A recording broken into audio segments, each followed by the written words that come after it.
welcome, ladies and gentlemen, to CCS Season 2. This is week number 4, and boy howdy do we have a showcase for you tonight. My name is Ty Tangles, and for our first game of the evening, we are joined by two casters you know very well, Mr. Matty Cast and Mr. Crazy. Matty, how you doing today? Pretty good. How you guys doing today? Doing well. Crazy, how's it going, bud? Pretty good. Pretty darn good. All right, well, we are excited for tonight's triple header. That's right, you heard us. 8 o'clock, 9:30, and 11. Our showcase of the evening, Flipside Tactics versus Most Wanted. You're definitely going to want to stick around for that one. But for the first game of the evening, we have Nomads, which was known as Altitude the last time we saw them. One of only 3 undefeated teams in the league, currently sitting at rank 2, believe it or not, versus Powerhaus GG. Fellas, what do you think of the matchup tonight? Honestly, in my opinion, I think because Powerhaus kind of has they lost last week against Reckless, and then their performance has been a little lacking somewhat, and they're also going to be down Holiday Nog. So in my opinion, I think Nomad, since they are going to be 3-0, that they'll have a better chance of winning against them. Crazy, you got anything to add? No, I mean, he pretty much summed it up about well. Powerhaus has been relying a bit on Holiday Nog, and Holiday Nog, in my opinion, hasn't really been performing as to what they need him to. So, yeah, I understand what you're saying. And we're sitting here, we're looking at the stats. Nomads 3-0. Nothing to say there. 33 rounds for, 18 rounds against. They've been putting in the work. Powerhaus pretty close for and against. You could tell that they lost a couple of nail biters, and you know the stats don't do it. Well, I keep saying this week after week, but you know what? They have yet to show up and do what I think that they're able to do. When you look at that lineup on paper, and we'll look at it here in a second. When you look at that lineup on paper, these are not people that you've never heard of before. These are people that have been in the Rainbow Six community for a long time, have played at the highest levels, have performed at the highest levels. And so when you look at them on paper, you're like, oh, this is going to be a beatdown. But don't forget that CCS is one of those leagues where it's not 18 plus here, it's 13 and over here. And so sometimes some of these younger guys that nobody's ever heard of because they haven't had the opportunity to compete at that level in ESL are hopping around and just absolutely decimating, and they just haven't had the opportunity to compete at that level. So I can't wait to see what happens tonight. I will start us off today with a look at the lineup tonight for the Nomads. And Mr. Matty Cass, would you please do us the honor? Yep. So on today's lineup for the Nomads, we're going to have Cali with a 0.5 KD, as well as Throw with a 1.03. Anime with a 1.73, Euphoria with a 2.0, and Snarsh with a 1.47. So far, pretty solid lineup as well as stats coming up for the Nomads. I do suspect that Euphoria as well as Anime will be huge contributors to some of these frags throughout the match, as well as Sharsh. So I'm expecting some good things by the Nomads tonight. Yeah, I couldn't agree more. You know, last time I was kind of stunned, as a matter of fact, because last time we saw these guys play was on Friday. And every single time I can think of, especially when they were on Border, Euphoria was left in a 1v4, 1v3, 1v5 situation. And that guy never once got taken down without taking at least a couple of guys with him. So he is going to be one of those playmakers to watch out for.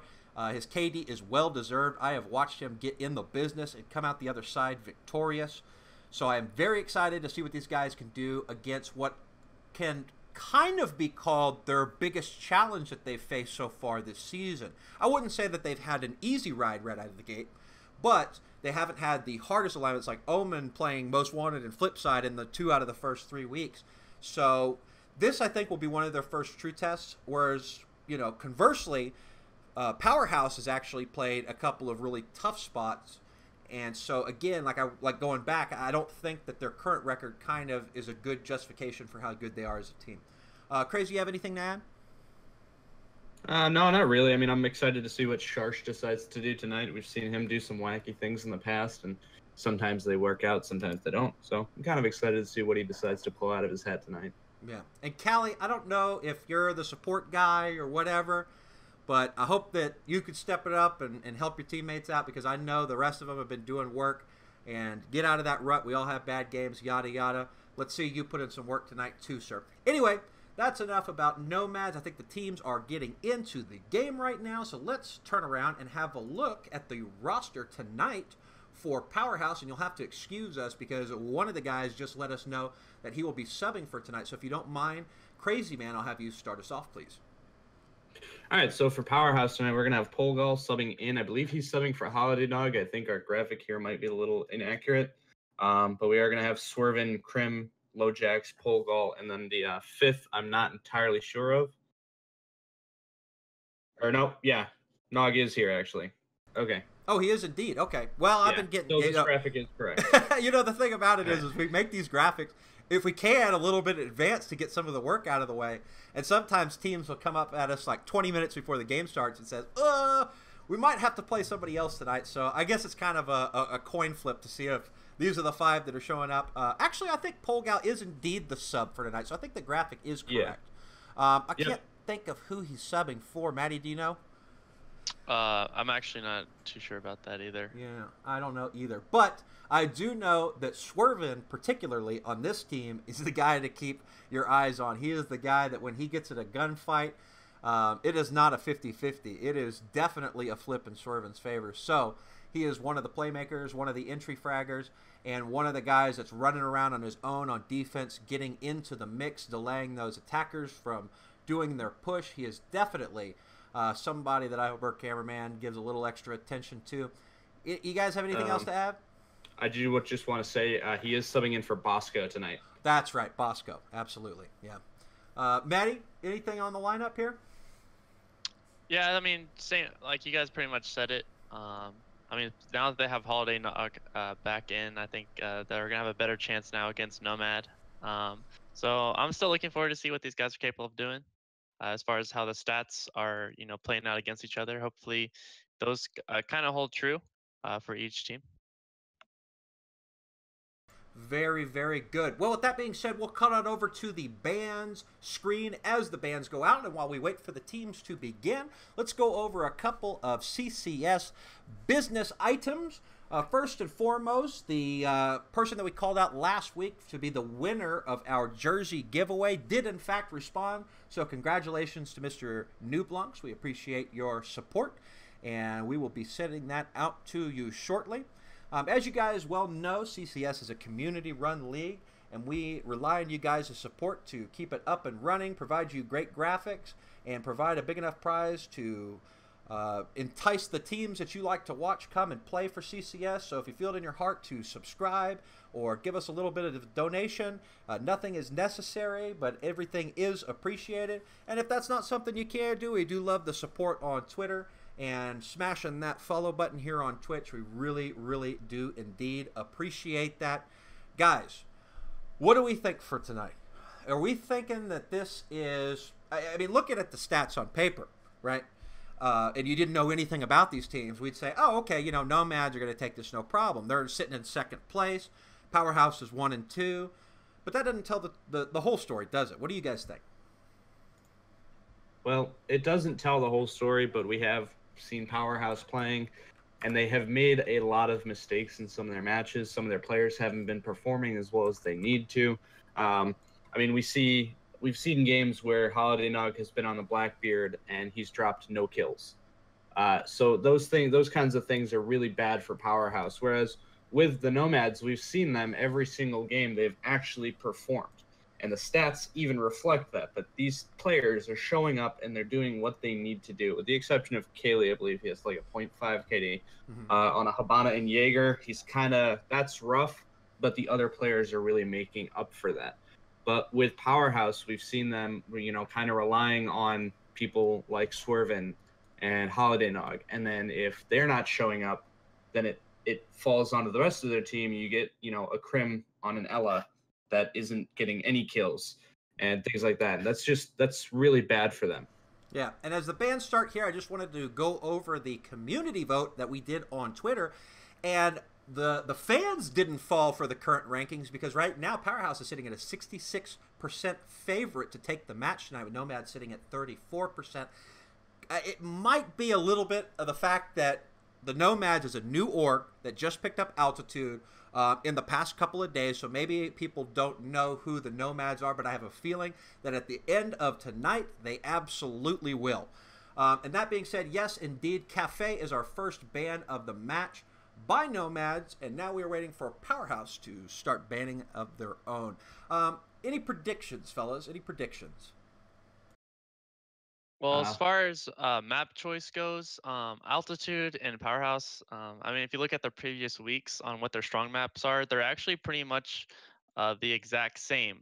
I mean, and just at that fact, I think it's going to be hard to figure out between both teams, like what to ban, just to figure out, which map is more offset. I think they'd have to really review those earlier weeks to see which one did they perform the least best on. Like Altitude and Powerhouse are pretty solid on border, even though Powerhouse did lose against Reckless last week on it. Um, they're also somewhat good on Clubhouse. So, and that's just going for between both teams. So it's really just going to come down to what team is able to kind of get a better intel as to which their weaknesses are. Yeah, absolutely. The last time that Altitude played, I said, you know what? I don't think that they're going to be able to pull it off, and they won 2-0. The last time Powerhouse played, I said, I think Powerhouse is going to win in an overwhelming fashion. They lost 2-0. So I'm a little bit scared who to pick here because I feel like the curse of tie might bestow upon them. However, on Friday, I actually picked the games right for the first time ever. So I'm going to assume that maybe this is some sort of new trend that I'm going to be picking up here. So I'm going to call it, I think Nomads is going to take it 2-1. And I think we're going to see some knockdown, drag-out fights. And with that, here comes the first ban from Powerhouse, GG Skyscraper. Maddie, you want to take us through these bans as they happen? Yeah, sure. So Nomad's going to be banning out Consulate, one of those that Powerhouse and Nomads are really trying to avoid at this point. Bank as well. I kind of suspect that we might see similar maps as to on Wednesday, where it's going to be like this border, Chalet, or Oregon, and it looks like it's already going to be happening that way. But this time, there border. Goes border. So, yeah, it's actually pretty smart because Nomads and Powerhouse are pretty strong on that map, and you don't want to really have this close game. You want to try to pick that map that's more of a close call. So Powerhouse taking out border, good pick by them, and now it's going to be between Chalet, Coastline, and Oregon. We haven't really seen them play too much on Coastline, so I think, or Chalet at least, but Coastline and Oregon still strong maps between both these teams. So I'm curious to see which is Nomads is going to at least try to pick here. Coastline first map. Coastline first map. Coastline first map. Yeah, seriously, let's see something new from Wednesday at least. Yeah, I mean, Coastline is a map that not many teams have really gotten a chance to practice. Oregon is going to be the first pick, which that's no surprise. Yeah. Yeah, Coastline we've seen, and there's the pick from Coastline, so we're definitely going to see it. Absolutely. Right. And the thing about it is last season it was a ghost, a complete ghost. We maybe saw it once back with the old Omen versus Euphoria, I remember specifically. I think that was the only time all season we saw it, one time. And it was one of those situations where the Pro League team wanted to pick kind of a meme map, not to show off their strats, which we do see from time to time in CCS. So, that being said, we'll have to see what happens. I think it's starting to become a more calculated pick. I'd like to see a little bit more Skyscraper. I don't think we've seen that once this season. Oregon is something that I can't remember the last time we didn't see it. So, again, my prediction, going all three maps. And Nomads taking it. Did you guys pick already? You know me. I like it. I like it when you guys pick. I mean, I don't like taking sides, but in this case, I'm going to say Nomads is probably going to win. They're just all around a strong performing team, and they've showed up during every single one of their matches. Whereas Powerhouse, like I've said before, there have been maps where they haven't showed up. There have been full matches where some of their players haven't showed up. So I'd have to give this one to Nomads. Yeah, I'm gonna have to agree with that. I think Nomads overall is gonna be a stronger team as well as a stronger lineup, and I suspect them to at least win the map of Oregon that they chose. Coastline, I think, might be a little iffy between both teams. I know that they played substantially well against the teams they played last week on it, so it's gonna be one of those up in the air type maps, very close to call, but definitely going to be one of those decider maps if Oregon goes in favor of Nomads.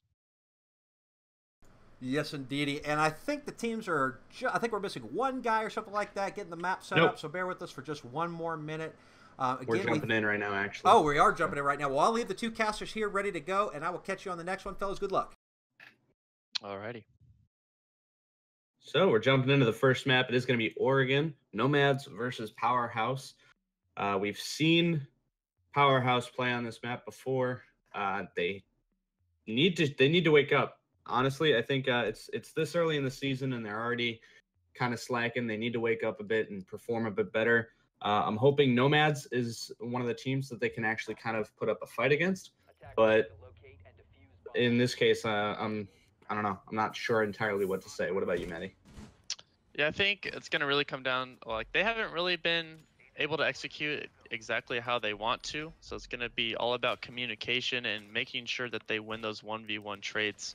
But, you know, I'm kind of intrigued to see what they do on the laundry, just to see exactly what kind of strategy they're going to run as far as, you know, are they going to reinforce above meeting hall, or are they going to choose to destroy those drops and use those as a rotate for their roamers?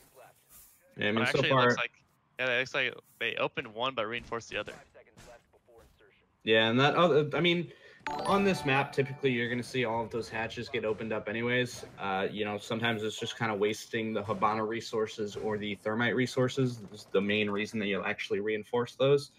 But, I mean, having that one hatch open does really help for your roamers, especially since I saw another reinforcement on one of the walls inside of Meeting Hall. So I'm expecting them to kind of have their roamers play inside of Meeting and try to, you know, put up at least a bit of a fight there and buy time at the least.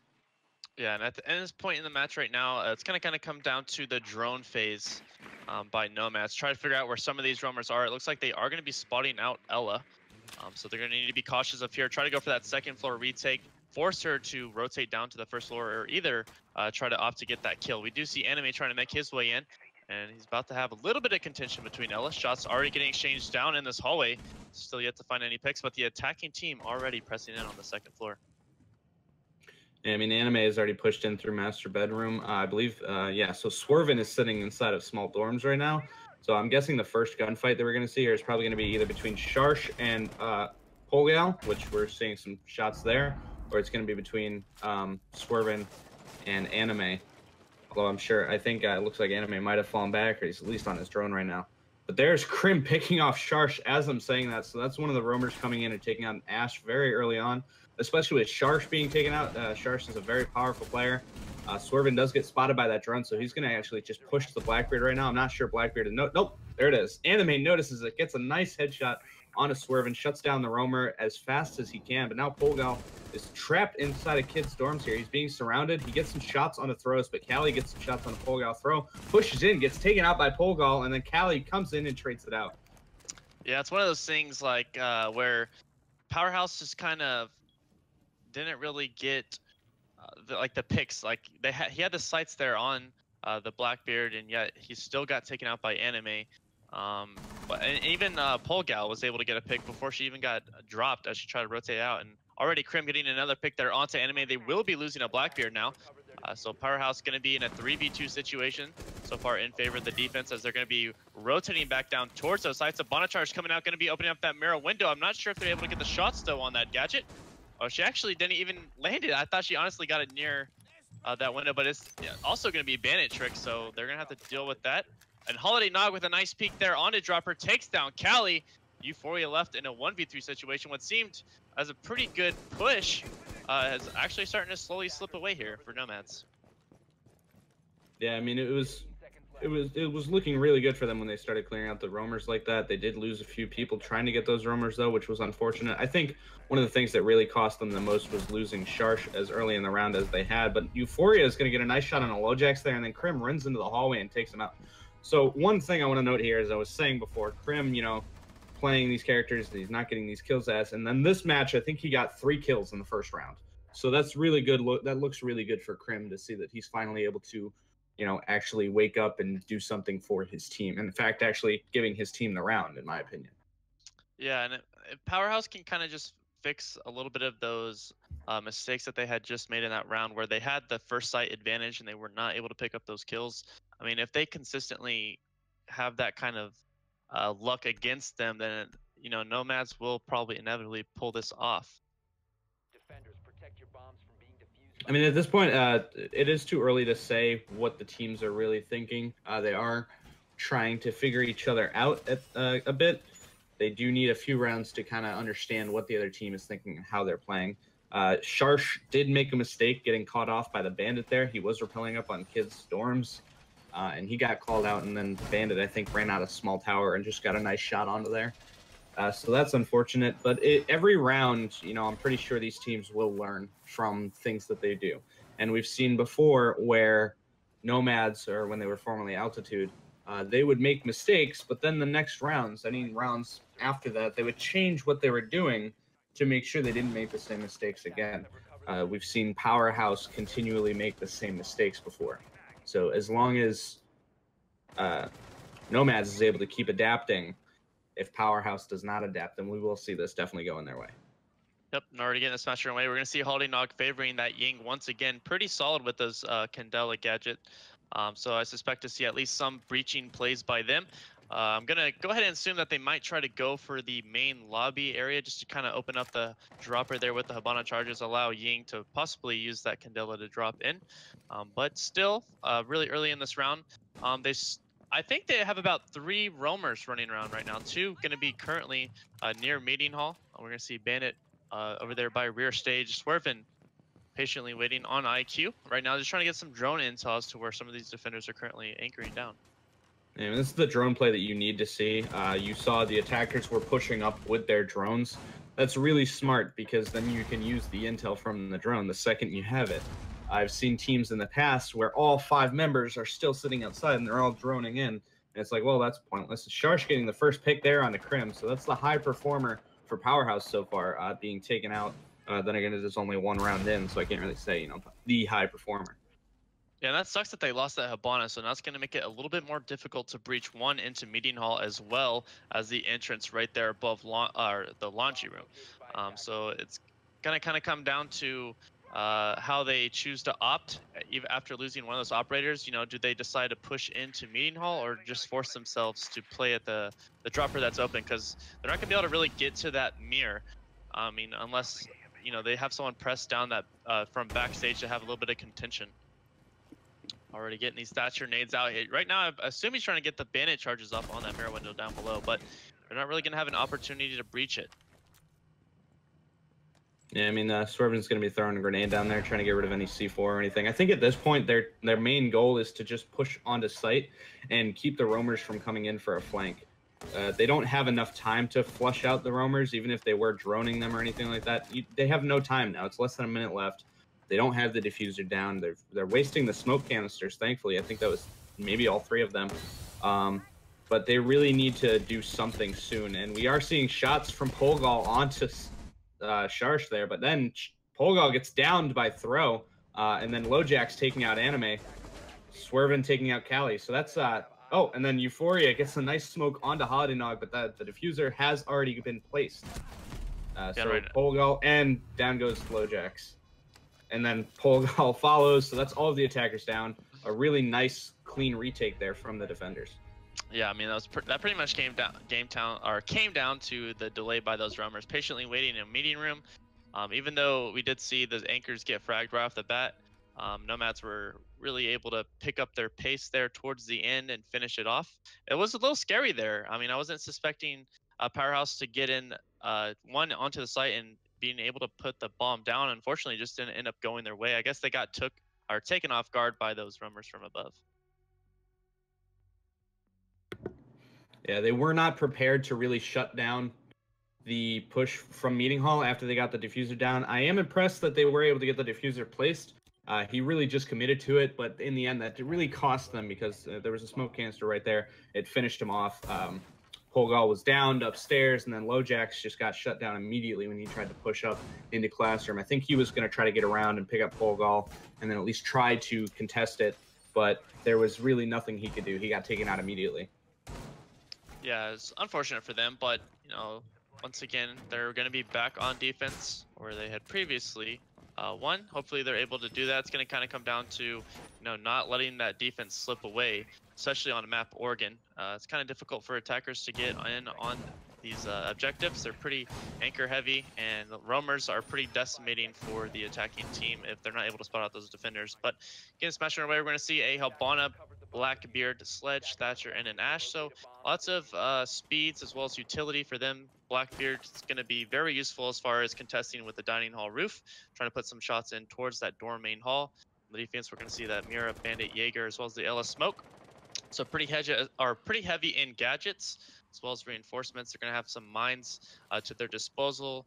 So getting those popped charges will give them intel as to where they want to breach. But Thatcher, could potentially counter out some of these defending gadgets. Yeah, I mean, Thatcher is really good against the Ela mines, the Grisma mines, but not too useful against Smoke, because Smoke will not, a smart Smoke was not going to pre-place their smoke canisters. But, I mean, the Thatcher can get rid of the Bandits and the Jaegers. Bandits charge batteries and Jaegers ADSs, helping you to put smoke grenades or flashbangs or even a frag grenade into a site to flush the defenders out of different angles. So Thatcher is always useful, in my opinion. Not a lot of teams always opt to bring him, but I personally always try to have a Thatcher in my lineup. Yeah, it's good to see too, because I mean, some people like to run that Twitch, and they always make that mistake where you see these defenders running these heavy gadget teams, and they're not really able to be as effective as they are with the shock drones.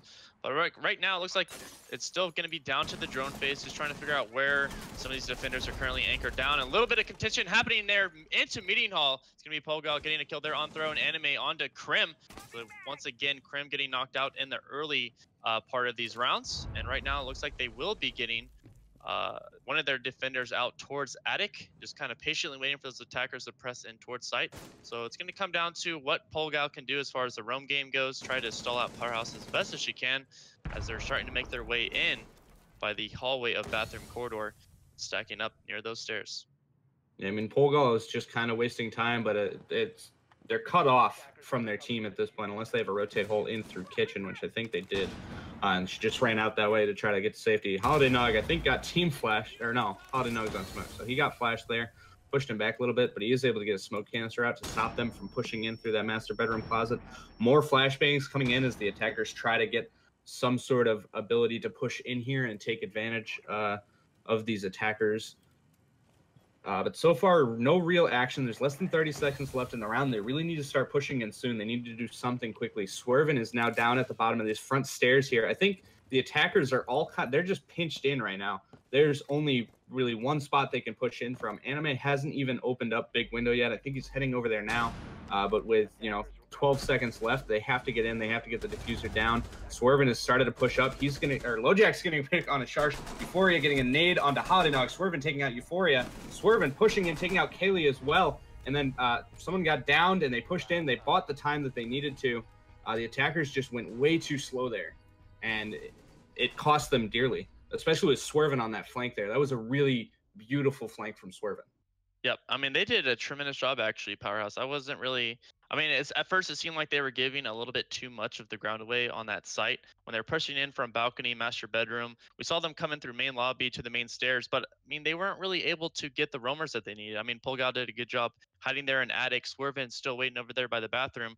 I mean, when it came down to the last 30 seconds, they had the attacking team exactly where they wanted. All they had to do was rotate their roamers on the defense towards main stairs, come up with the back flank in those final seconds. It was just an easy cleanup because, I mean, they literally just got pinched off and were in the middle of multiple angles.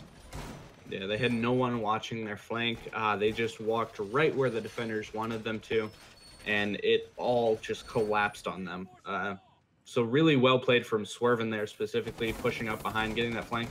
I think he caught someone else off guard too and made them look somewhere else, and they got hit by someone. I don't think Swervin downed the Habana. He did finish the kill there, but I don't think he got the down on him. I believe someone else got the down. And then, they had the Blackbeard on the big window. It was too little, too late at that point, though. Yeah, you downed someone, but the rest of your team is dead. So what does it matter?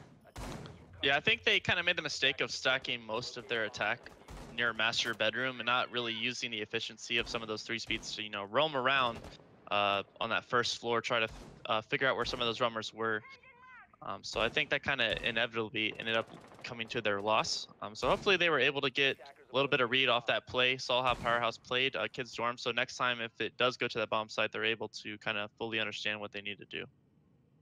Yeah, and I think it's just a little bit of inexperience on Nomad's side as well, making these mistakes. I'm not sure. I don't think I've ever really seen a team group up like that. Even some very inexperienced teams don't really group up that heavily in one spot, especially without even a claymore on your flank. Ooh, the grenade, Irvin taking out throw. That's the Ella off the board immediately, but Polgal gets taken out again on the Ash very early in the round. They're losing these Ashes this early in the round. It's not good for them. And Holiday Nog notices the mirror, but he doesn't get the shots, and Sharsh just jumps out to finish him off. Oh. Yeah, it's one of those things, like I said. I mean, Powerhaus, once again, making that mistake where they had first look, and they weren't able to get the kill off of that. And it's unfortunate that Holiday Nog did lose to the mirror. But an Anime comes up from behind with the Nitro Cell on the floor, taking down Krim. Very good pick there by him. Right now, Powerhaus still waiting to get in. 2 players left remaining against a 4-man defense. Going to be pretty hard to try to press against Nomad right now. Yeah, I mean, they have no breach ability losing that Thermite. They've lost their ability to breach through reinforced walls. Lojack's being spotted now by the Pulse. So, you know, that's his location being completely given away. In a 2v4 situation like this, I don't see this going in Power's favor at all. But I do want to say I'm extremely disappointed in Holiday Nog losing that gunfight to the Mira, because you could see the side of her head before she ran out at you. I mean, you were peeking that corner, you saw the side of her head, and then you were like, oh, let me try to peek a little bit more. But you're on Blackbeard. You have a wide shield. You know, your shield comes around the corner before your head does. So Mira's going to see that, and she's going to come flying around the corner and decide to shoot at you. So you had the advantage there, and you just completely gave that away. That's a terrible mistake from your point. And Lojax is actually going to be able to run in there. Swerving getting taken out by Kaylee, and then Kaylee pushing in and taking out Lojax to finish up the round. Yeah, Kelly did a good job getting that last 2K frag. Just patiently waits, prone and Natic. Never spotted out, and easy cleanup for him. Unfortunate by Powerhaus, just having a little bit of difficulties on trying to get a good attack strat onto Nomad. I mean, Nomad, you can already see a difference between Powerhaus and Nomad. They do like to turtle a little bit more. We definitely saw a heavy turtle by them, at least on this Kids Dorm's bomb site. But Anime did a really good job roaming down underneath. They had that one pick there onto Holiday Nog, but I mean, after Anime had come in with the Nitro Cell, it pretty much sealed Powerhouse's fate at that point. Yeah, I don't know why they didn't even try to flush out any roamers. They didn't. The Pulse was sitting downstairs the whole time, and then Anime or whoever the Thermite was just they walked right in. They were like, oh, let me just walk in there. We kind of droned it out. We saw that there's a hole there. I'm pretty sure there's a Pulse, but I'm just gonna walk in there anyways. That's a really dumb move to make. So I'm not entirely sure why they did that. I'm not sure what the thinking was behind that. And then the Grismont mine on top of that made it impossible for them to really bait a C4 out by sprinting in and sprinting out. You cannot sprint anymore after you've got hit by the Grismont mine. So he was trapped in there. So that was actually, in the end, that turns out to be a really good teamwork between the Ella and the Pulse. And then Pulse, as soon as he got that kill, he just came right back up to Armory. So, yeah, not good. I was gonna say, I noticed that both teams already have made that mistake where they haven't tried to contest with these roamers, and I think that's inevitably being their mistake here on their attack. They're kind of neglecting them. They just try to focus their attention on the people who are anchored down these sites, and they end up losing so much time because, one, you're paranoid of the roamers you haven't taken out, and you're unsure how many people they actually have stacked on those sites. And it ends up happening where these roamers on the defense are just able to clean up these attackers with ease. Yeah, I'm not sure why they aren't really putting much effort. So you see them now, they are going to be putting some more effort towards these roamers. Sharsh trying to take out Polgal up here inside of Kids Dorms, but there is Swervin, I believe, at the top of White Stairs right now, too. So that's 2 roamers right now that Sharsh and Anime are really going to have to deal with. I do believe Sharsh sees the barrel of Polgal's gun. So he knows that the Ella is there. He wants to get her, but he cannot get an angle from this window. I think the Blackbeard has pushed into sight. And now they have 2 people on the windows here for Kids Dorms. Polgal's going to run across the window, make it safely, and then drop through the hatch. A really close call from Polgal there. And then Swervin is still up here on top of White Stairs. And Throw getting pole goal finally. I believe he swung in there. He ran in through dining. He finished up the kill onto the LM, but then he runs into the hallway, and Swervin just completely picks him off. And Swervin just noticed Euphoria pushing in here into dining hall. So now Swervin is just going to sit in small office. He's buying time. He's just buying as much time as he wants right now, as these attackers struggle to really flush him out. We are going to see Sharsh putting a drone in towards him, but there's no one really pushing with it, so it makes it a little bit harder for them to really use that intel. They can kind of shut him down, make sure he stays here now, because there's only that one doorway for him to leave through. But at the same time, he's trapped there. And Anime's at the window there. Sharsh actually with the fuse gets the kill onto Swerve, and I believe he put it through the dining wall there. So that's a good pick from him, but those roamers bought up as much time as they wanted. It's down to less than a minute left. The attackers really have to push onto site now. They have to go for a really heavy push, and they have to get a lot of picks really quickly here. Yeah, I think they did a good job, flushing out those roamers. I mean, it was a little bit delayed. I mean, that was just, props to Powerhaus so far for having good rotates. But Krim now playing aggressively from stairs, takes down Euphoria. Central Sharsh with the refrag onto Krim. Right now, it's going to be Holiday Nog in his favorite position, patiently waiting here in supply closet. Plenty of time for him to use those 3 remote gas grenades. So they definitely will either have to play through this remote gas, or he's going to have, or at least hope that he whiffs it. But it's going to be Central going down. This is exactly what Powerhaus needs. 17 seconds left. Anime is going to be dropping down. They're looking for the kill. Anime getting severely damaged by Lowjacks, and the refrag there by Cali going to go. It's going to end up as a final frag, and Cali taking down Holiday Nog. And tremendous job by Nomads. I mean, I was honestly surprised they even took that round. Yeah, I mean, if Cali had not rushed in there like that at the end, that would have gone completely the other way. So really well played there. We're seeing 2 players. I was talking about Cali having, I think, like a 0.5 KD, and Krim, dropping breadsticks a few matches. And this game, I mean, look at it. You can see Krim has 4 kills right now, and Cali has 5. These 2 are waking up. They know exactly what they need to do. I can tell they've practiced a bit more. They've gotten themselves into their own paces, and they've figured it out. So I'm really happy to see these 2 players really arriving now. They're pulling off some incredible things right now. I mean, Krim just pushing up and taking out Euphoria while he's looking onto the hatch. Unfortunately, Krim, after that aggressive play, was kind of forced to run out by the fuse that was at the top of the stairwell. But he still put in a lot of damage on the fuse, which I believe ended up helping a lot. The smoke canister was able to take out Sharsh in the end there. So just incredible plays coming out from these 2 players that we kind of saw sleeping on the job for the last few matches that they've been in. Yeah, excellent play by them. I mean, Nomad, as far as the last round went, they did a good job pinching off the attackers. I'm not really sure why Thatcher went down so easily. I mean, he was kind of pretty much by himself and sprinting down those hallways. A little mistake by him. I mean, he should have taken notes on what Fuse was doing. Like, that's where he spotted out. I believe it was Bandit over in by Armory on the lower floor. And so spotting him out, they were able to get that kill. So, I mean, they did a good job pinching them off. It's going to kind of come down to, will Powerhaus be able to do the same thing? Yeah, I mean, the roamers for Powerhaus bought a lot of time there, but in the end, the push from Cali just was incredible. So, I mean, even down to the last second, these rounds can go in either direction at this point. We're seeing completely different things from these teams. Like we saw, Cali is now becoming a playmaker. Krim is finally getting the kills that he really needs to get to help his team out. So it's hard to call which direction these runs are going to go in, because both of these teams are just becoming so kind of unpredictable. Yeah, we're seeing different things happening each round. It looks like they're evolving as each round goes. You see different players stepping up. They're getting better reads each round. And you can see, a change of pace, and that just shows that, they're able to stall out as much time as they have. We haven't really seen a bomb site get taken, within a minute. It's kind of coming down to these final seconds. Yeah, and I think that part kind of comes down to how poorly the attackers are really flushing out the roamers. Throw getting some damage on the pole there. These Ashe players are just not pushing in on these roamers. I always say this: Ashe is a strong entry fragger. Yes, use her to open up walls whenever you need her to, but at the same time, you need to use her to flush out these roamers. Ashe is an incredible,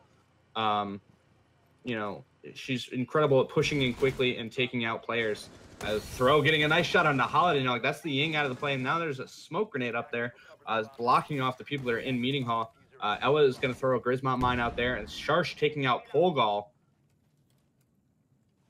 Yeah, so now they lost an Ashe. So that's unfortunate for them. They've lost a Ying and an Ashe now, so they're not going to really be able to try to go for this lobby take. I mean, I'm not saying it's not possible, it's just going to be really difficult. LoJack's now getting a kill there on to throw. Now trying to even out the odds. Anime is still left to roam around. Meeting Hall is going to be in a 1v2 situation. Takes down Crim and he takes down LoJack's. Beautifully executed. It's going to be up to Swervin to try to clutch it out now in a 1v4. And not looking good for Powerhaus. I mean, that was just unfortunate for them.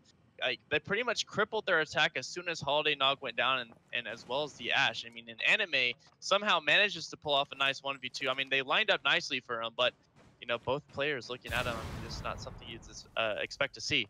Right now, Swervin trying to figure out where Anime is, goes for the frag, and unfortunately, Anime is in a very nice position to get that final kill, and Powerhaus is going to be losing this round. This is what I'm talking about. What they need to flush out these roamers. They're taking way too long, or they're just not doing it at all. It's extremely drastic when you don't take them out at all, because then you have these flanks that are open, or you have plays like that.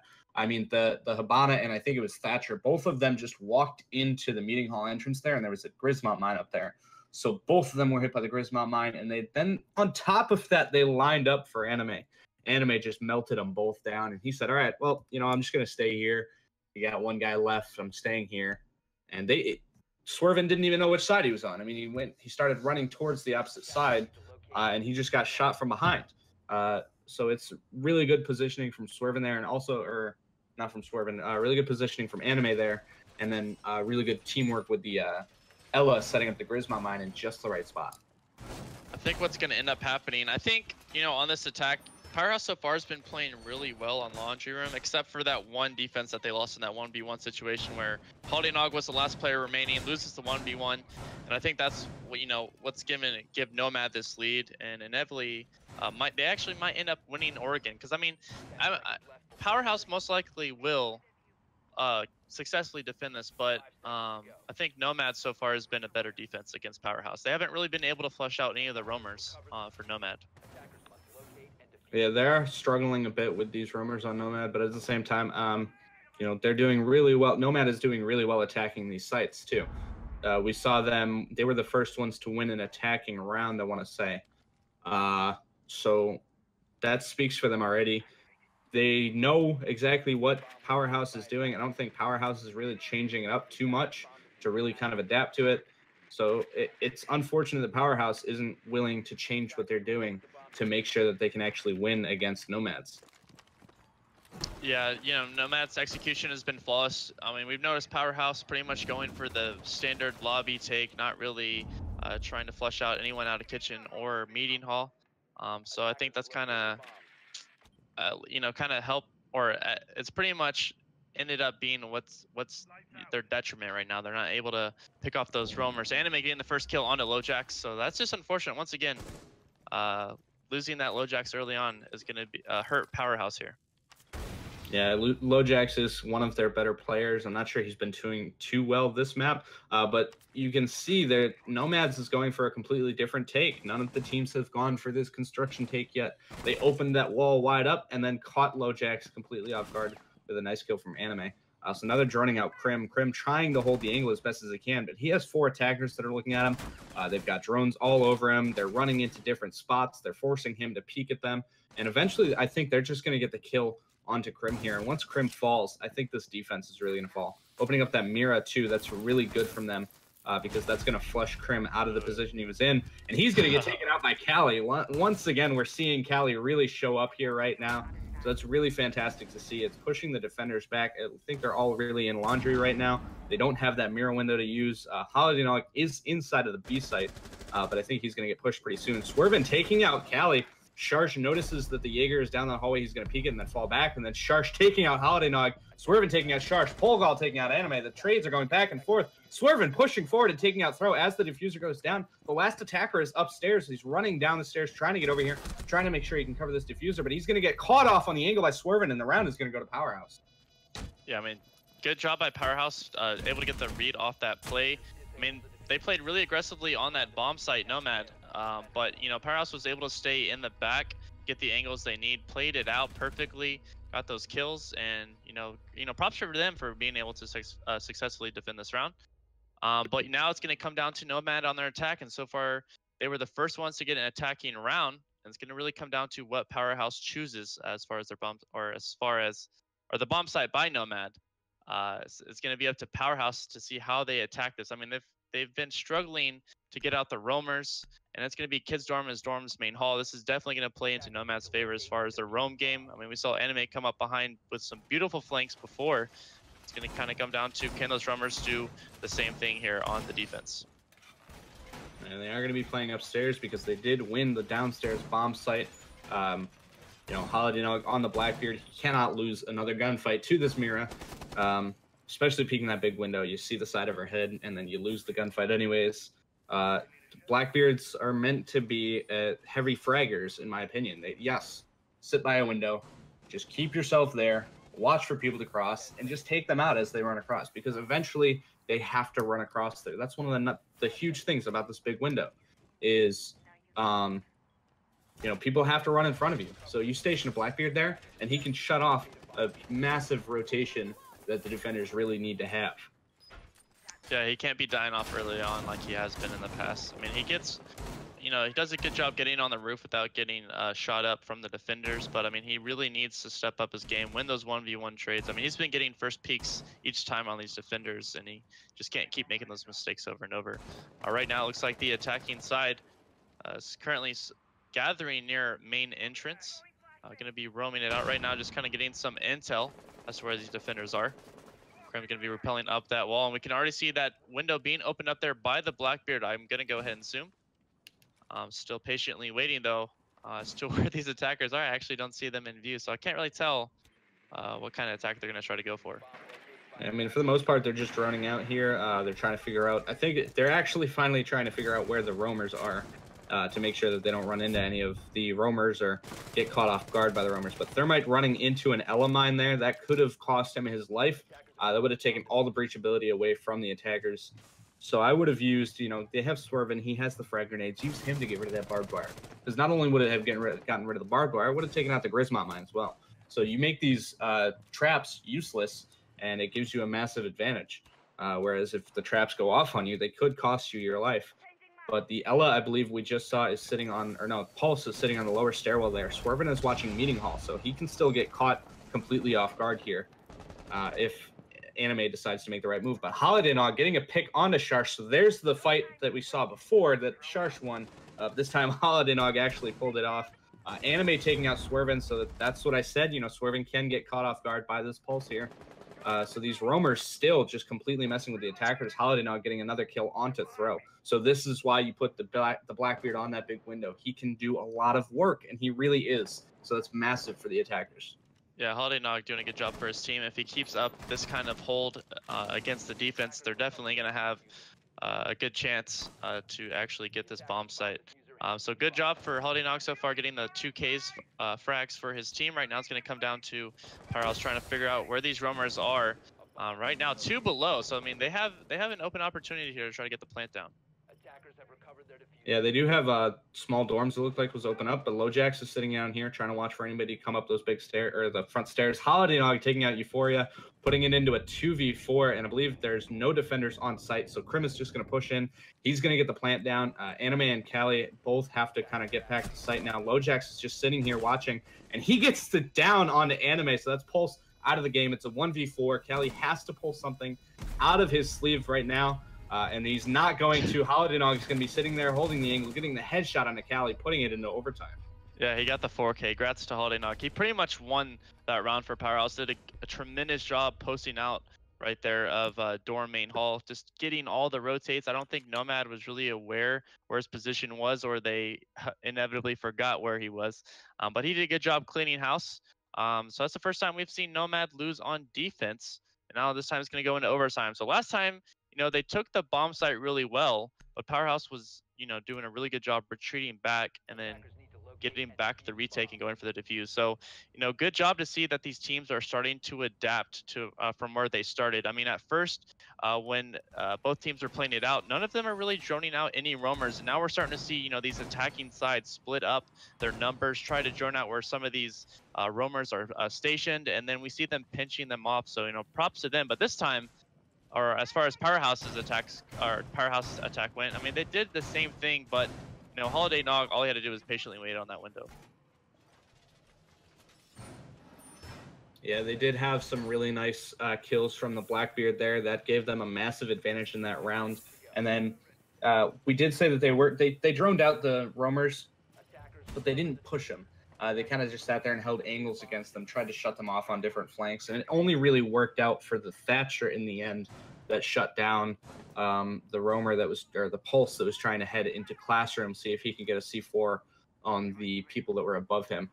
So that's unfortunate that the Pulse got picked off like that, but it's very smart that the attackers were really holding these angles in that ways, except for Swervin, who did get taken out watching Meeting Hall, not realizing that the Pulse was sitting on lower stairs. And then Krim getting an opening frag onto Euphoria.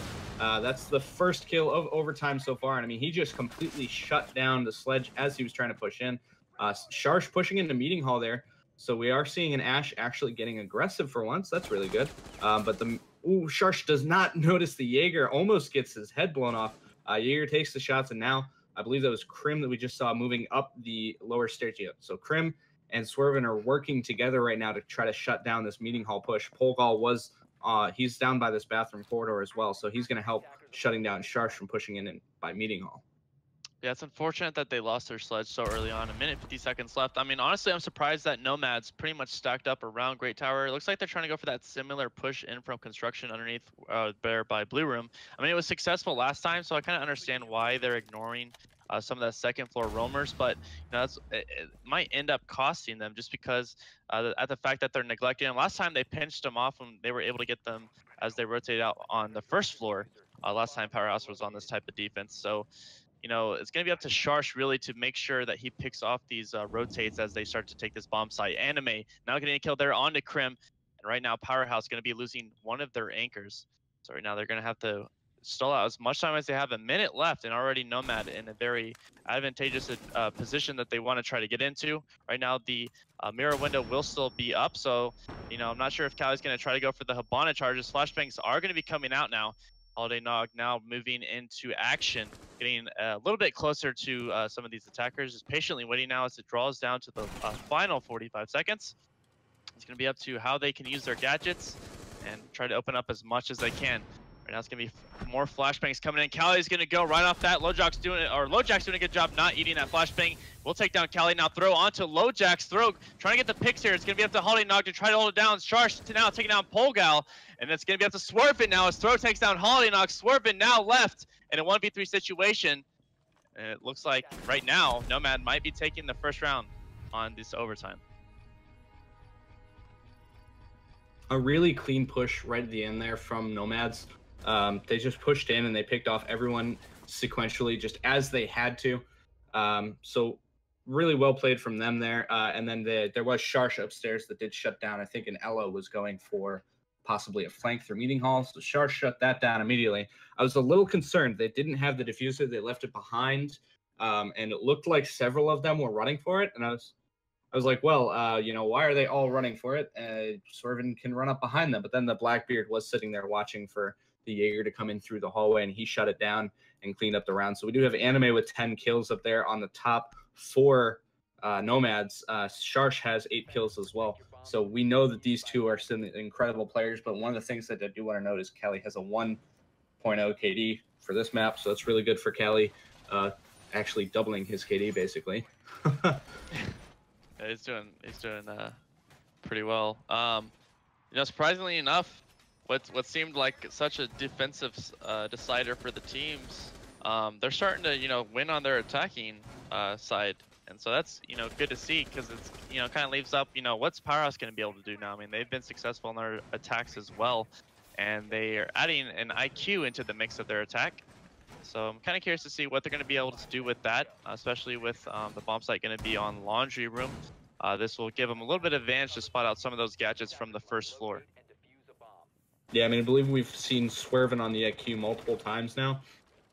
They prefer the IQ over the sledge. So you still have the grenades, but instead of having a sledgehammer that you can use to open up walls here, you're just able to spot out gadgets, which is admittedly usable. Ooh. But throw, picking off Polgal early into the round, the Ash going down this early. Guys, you need to stop losing your Ashes like this. Drone for them. Where was the drone? I think that was their problem. They didn't lead drone for her when she ran in. Oh, shots coming at Sharsh there. He just kind of went prone, and he tried to make sure he didn't take any hits there. He was a little scared. I would be a little scared at least. Luckily, they didn't aim down to try to take him out. Lojack's being out by that front white van. Krim is going to drone out Sharsh and Swervin. See, now they've got a drone with people. They have a drone pushing up with Swervin, but where was the drone with Polgal? Come on, guys. You know, just losing this Ash is going to make it really hard for them to flush out. You have Anime in this meeting hall again. You have Throw in the meeting hall again. You need to flush them out of there, but you don't have the Ash. Yes, you have IQ, which is another pretty powerful entry fragger. She is a 3-speed operator, but she's not an Ash. I don't know what it is specifically, but Ash just feels faster than every other operator, even the 3-speed operators. She just feels faster, and she's really good at cleaning up any roamers that you'll see, as long as you have a good Ash player. Yeah, it's unfortunate that every game that we always both cast, you know, these Ashes get knocked out so early on. So, you know, definitely, I'm really wanting to see some Ashes step up their game. Yeah, I would like to see them actually, you know, putting in the work that they're supposed to be putting in, or at least, you know, pushing in and damaging them. But Euphoria is going to take out Holiday Nog, so that's another big player for Powerhaus being taken out. That's the Ying. So now they don't have the Candela charges or the smoke grenades that they can use to try to get a plant down safely while the defenders are still sitting on site. It is a 5v3 right now, too. So, and then Euphoria taking out Krim, too. And Throw taking out Swervin. God, Nomads is just shutting down Powerhaus completely. It's all down to Lojacks. It looks like this is going to be the map going to Nomads here. I mean, Powerhaus pushed into an overtime here, but Nomads just decided to clean house for these last 2 overtime rounds. Yeah, so, I mean, it already looks like Nomad will be taking the first map, so they're really going to have to step up their game on Coastline. I mean, Nomad pretty much did a tremendous job that time on that final round. We saw they went for they opted to go for the triple roamer strategy. They've had 2 over there by Meeting Hall, 1 messing around on the 2nd floor stairs. They did go down pretty early on, but I mean, the 2 roamers there in Meeting Hall were doing a tremendous job stalling it out there for those anchors. And then unfortunately, you know, they lost their Ash early on just due to not really droning out. Pretty much just ran straight down the hallway with their hands or into her victim who had taken her out. I mean, congrats to Nomads for, you know, having such a flawless round.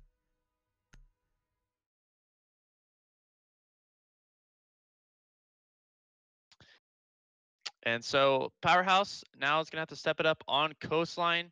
I'm curious to see what they do this time. Once again, it's one of those where you got to really utilize those roamers. So far, we've seen both teams adapting as far as using their drones now on their attack, as far as trying to figure out where these roamers are. But, you know, good job by them. Nomads getting that first round. So we're going to go ahead and go to a map change. It's going to be Coastline. So we're going to take a short break. Go ahead and stick around, guys. What's going on, guys, and welcome back. We just saw Nomads take on Oregon. This time we're going to be getting into Coastline. So as far as, you know, both teams playing and went into overtime, they did solid jobs adapting. So I'm not really sure how to call it at this point in time. Yeah, I don't think we can definitively give any specific side for this.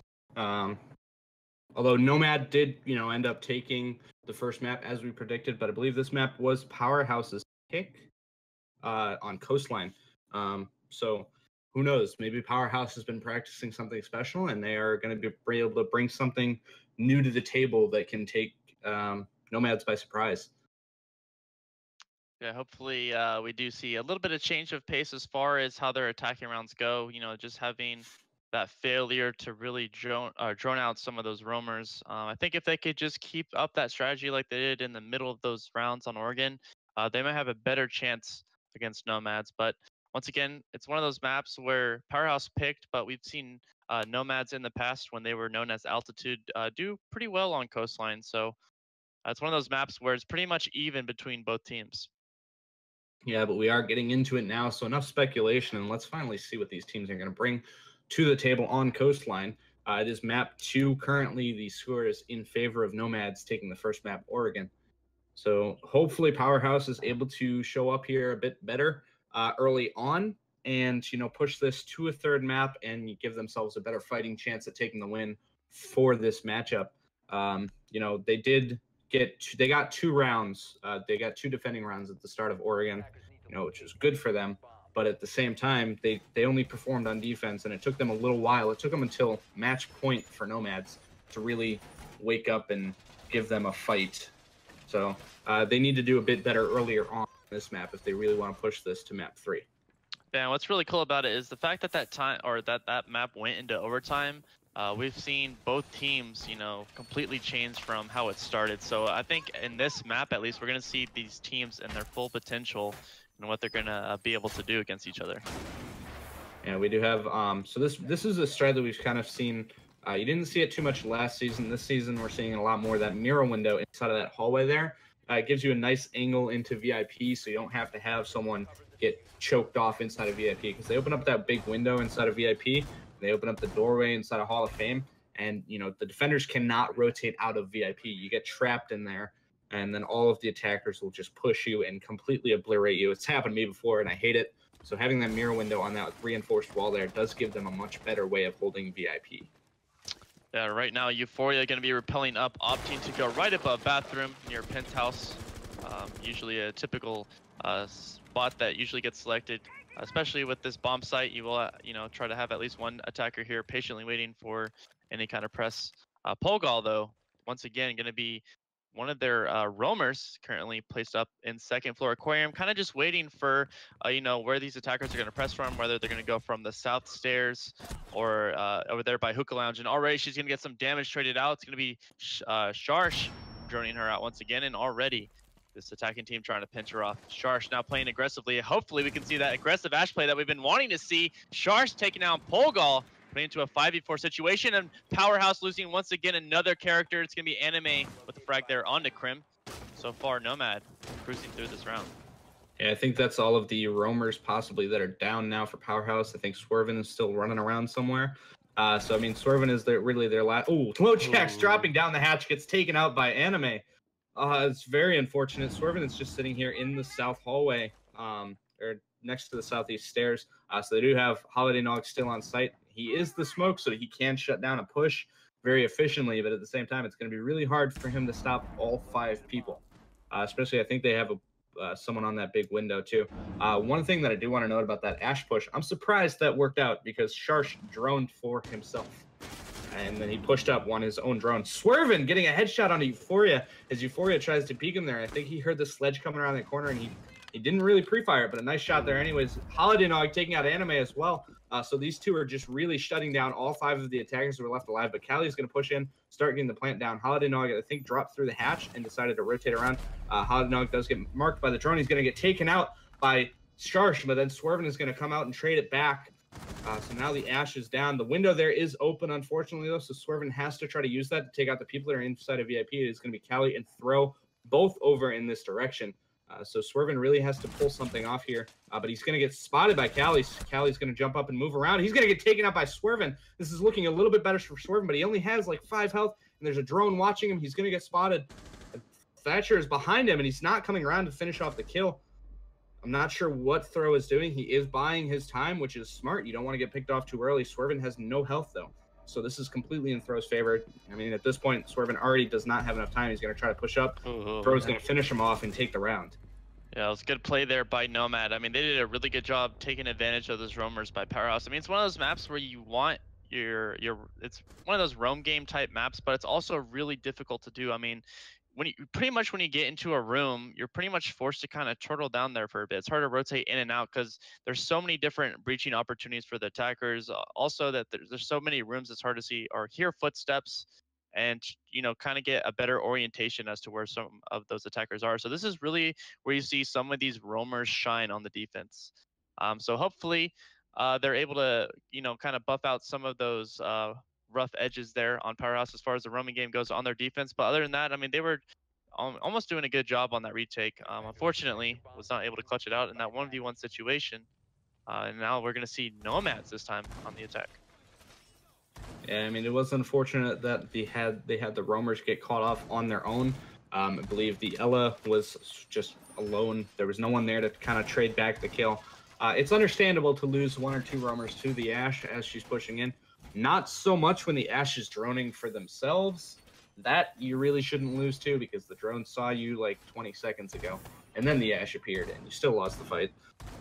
But I mean, especially when you have no one there to refrag it, that's extremely unfortunate. It's much smarter to have the roamers working together in teams. Like you see Throw and Anime right now, they're kind of sticking together. I wouldn't be surprised if they stuck a bit together throughout this round, you know, just working together, working off of each other. Yeah, I think I actually like your little call out there. I think if they do up their roam, they kind of have more of an advantage to roam out between these floors, just because it's so difficult to play out by yourself on between each floor. So hopefully, you know, they can get some reads off each other. Hopefully, come for some quick rotates if one of them gets a call out. Yeah, we are going to see Holiday Nog on that Blackbeard as always. Krim getting the first kill on the Anime though, so that is 1 roamer out of the count. I think Anime was downstairs maybe. I could be wrong about that. Normally, yeah, no, he was. I think he was on that first floor. Yeah. So normally you would see the Blackbeard. Oh yeah, so it looks like he tried to run out of that main door possibly. Normally you see a Blackbeard on the big window outside of Penthouse, not really by the window next to theater. But it is smart to still have the Blackbeard pushing up onto that window, because then you could shut down anybody that tries to come through the south hallway. But Throw is going to be sitting here instead of, no, he's going to fall back out of security room. So we do see, I think Throw and Callie are working together right now on their roam. So hopefully one of them will be in position for the refrag if it comes to that. Yeah, it looks like they might be working to possibly pinch off this Ashe. I'm not really sure if he was, you know, pulsing her out from above. Right now, Euphoria trying to get some of those bandit tricks here against Krim, but it looks like they might end up getting this charge off. Yeah, Euphoria forced to rotate back out. Good job by Krim and Thatcher on that teamwork there to get that wall open. Now, Holiday Nog has the advantage of his Blackbeard to play into this angle. It's going to come down to what the defense can do as far as this aggressive play. Yeah, it's going to be a bit harder for the defense here, because you do see where that mirror... Oh, nice little one-tap there onto Sharsh, and then Krim taking out Euphoria as well, giving them control of the site. They're just going to push in. They're going to get the plant down. Lojack's shutting down Callie, and Swervin coming up behind Throw. I don't think Throw was even looking at him there, just shutting down the round. Yeah, I mean, already a complete difference as far as attack goes, where we saw it go down to a 1v1. Powerhaus pretty much had majority of their team up. Did they even lose anyone that round? I think they lost. No. Yeah, I think they had all their players up. I mean, congrats to them for being able to do that against Nomads, especially on that bomb site. Usually, you know, you suspect to see lots of frags, but I mean, honestly, I'm not really sure how Holiday Nog got that that pixel pick there. I mean, we saw last time he saw like half of Mira's head. Unfortunately, he wasn't able to get the headshot there, but this time, man, he's starting to step up there on that Blackbeard. Yeah, I think before he just kind of misjudged where he was standing when he was standing on the big window in Oregon. But this time the Mira just poked her head around that bomb, and Holiday Nog was ready for it. He just shut her down immediately. So that was a really nice pick from him. But one of the things that I wanted to note before, and then Holiday Nog got that beautiful headshot, the Mira window, the way it was set up, they were expecting a push from, you know, VIP and Hall of Fame and, you know, maybe bathroom. So that's what a lot of teams set up for on this, is most teams are prepped to take from VIP and Hall of Fame. That's kind of an easier take, in my opinion. So a lot of teams will set up against that. So you set up against that, but then the attackers push from the other side. They push into theater, and you're not ready for it. You have your mirrors facing the other way. You don't have anyone positioned on site. You don't have the right angles that you need on site to really have an advantage there. So that really cost them in the end. Yeah, and it looks like Powerhaus will be opting to go with the same defense setup here, as far as where they had their reinforcements there by that VIP lounge. Once again, also using their roamers in similar areas. Last time we saw Ella over here in the billiards room. This time it's going to be Swervin. He's going to be patiently waiting for the Ashe. She played the same angle before, or the same area before, and got that kill on the Ella. So I assume he's going to, you know, try to go for the same type of pick on one of the roamers, because he knows, you know, Powerhaus does like to place a roamer here over there by billiards. Yeah, it's nice to be flushing out these roamers, but I think Sharsh just used their own drone. It got destroyed, and then they were waiting for someone else to get a drone over there. That drone got taken out immediately. Another drone getting taken out, and Swervin is just going to be running away at this point. I mean, Sharsh did not capitalize on that at all. Swervin was completely distracted by that drone, and he just did not use it. So now Swervin's going to be sitting inside of this hallway here. Sharsh pushing into Billiards, trying to chase down the Jaeger, but he's not finding him. So that's not looking good for the attackers, especially Swervin. It looks like he peeked around the corner just a little too late. Oh, whoa! Sharsh! Getting a Whoa. headshot onto Swervin as he peeks over that little hole, half wall there. That was an impressive flick from him. Oh, and Krim getting a C4 from below onto throw. So the trades are going back and forth. That was an incredible shot there. I mean, he was completely, well off of his target, and then got a really nice flick to the head. So props to him for even being able to pull that off. I mean, Sharsh right now has been putting in some work there with that Ash. Hopefully he's able to keep going though. Oh, as I say that. Go ahead. No, I was going to say he did get Krim there, but then LoJack shuts down Sharsh. So that's the Ash out. It is a 3v3 right now with both teams, I think, having full health on all of their operators. But Buck is going to get flushed out by the smoke canister. He's going to get downed on top of the bed there. Holiday Nog is in position to try to finish it off, but he peeks over the wall, almost gets taken out by the Habana. So that's going to be costly there, but then Habana is going to run off, and a C4 is going to finish off Anime. Diffuser now downed on the bed. But then Polgal taking out Euphoria as well. I think Cali downed Holiday Nog. It is the Mira and the Ella left to finish off Cali here. Cali has the diffuser, but they're not really going to be able to plan that corner. There's that hole in the wall that prevents it. Nope, now the plant is going to come down. But Polgal, I think, is going to hear the plant going down. He's going to try to push it. Habana hears the Mira because she is a 3-armor operator. But Cali goes to peek around and try to take out Polgal, but Polgal gets the faster reaction and takes him out. Yeah, one of their newer additions to the roster. I mean, at least I haven't seen Polgal. No idea who he is, but I mean, so far, doing a tremendous job on that Mira. I mean, got the 3K, pretty much took that round for his team, so good job on winning on their defense. So far, we've seen both teams win on their attack, but this time, we're going to see defense winning it. So I think Powerhaus could inevitably pull ahead here, just if they're able to get their next attacks successful again. Yeah, I mean, Polgal is subbing in for Bosco right now, so that's why we haven't seen Polgal in the past. Bosco is another one of those players that does tend to do a bit of work for their team, so it's good that Polgal is filling in the position rather well, actually putting in the work instead of dropping donuts or dropping breadsticks, anything like that. Yeah, I mean, she did really good on Oregon, so I mean, if she can keep up this kind of play on Coastline, Powerhaus could have some life in them going into the overtime map. Yeah, but we are going to see Theater and Penthouse yet again from Nomads. Hopefully this time they adapt a bit better and they're ready for Powerhaus to either take from Theater side or from VIP side. You need to be prepared for both, not just one. Holiday Nog drone does get spotted out there, so that's going to make it a bit harder for them to go for this take, especially with that castle wall there. That does buy them a little bit of time in terms of when the Blackbeard heads up towards that window. Yeah, I mean, Holiday Nog's been so deadly too on his Blackbeard, so I'm expecting some big plays from him this round, as well as the rest of his team. I mean, they've been having a pretty solid performance so far against Nomad on this map. I mean, it's been pretty much a landslide on both their attack and their defense. I think Nomad's pretty much struggling as getting a read onto Powerhaus, kind of making some mistakes with their droning out. They're doing good trying to opt to go for the roamers. They're just not really able to execute it as well as they want.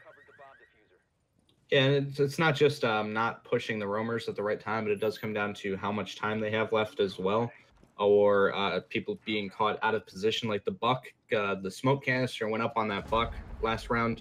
We saw it, and then the Buck just jumped over the bed and got completely shut down by Holiday Nog on the smoke.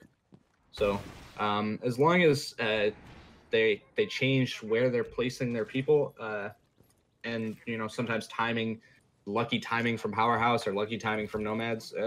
Lucky timing is a big thing in this game, in my opinion. So it's just small things that are really building up for both teams here, and I'm hoping Nomads is able to adjust a bit better. Like I said before, this was Powerhaus's pick for the map, I believe. So yep. I'm expecting them to have practiced this a bit more, and you do see where they're positioning themselves. They know what they're doing already. You saw Holiday Nog swung in there as soon as Krim went in there, and then immediately jumped over that wall to get onto this stairwell. Yeah, they've pretty much already spotted out where their roamers are. They know exactly where one of their attackers are over there by that Billiards aquarium, so they know where he is. They're pretty much just gonna, opt to defend that hallway as they try to open up there into theater. They did very well last time and already swerving, trying to find the head.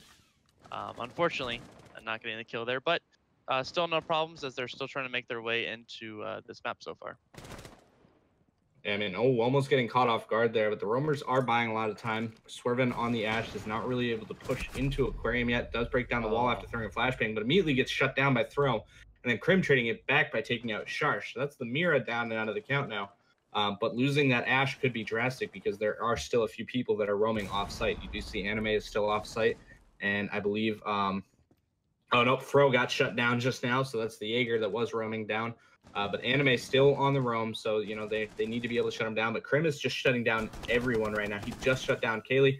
Oh, and then he tries to push into sight. He got taken out by Anime that was, you know, in the hallway here. So these the roamers just coming in for these late flanks. The diffuser is going down, though. They do have a Blackbeard on this big window, so this is a really hard retake for the defenders. And then, oh, shots going out. So Euphoria is going to get taken out by Kolgal from the bathroom here, and Anime has to go for a retake from Hall of Fame. They already know where he is. He's got shots coming at him through the wall. He does put shots on a Lojax, but does not get the kill. So he has to adjust. He's going to run out this way, try to take out Holiday Nog on the Blackbeard, but Holiday Nog is just going to look to his right. Anime was spotted, so he just looked to his right, finished off the kill.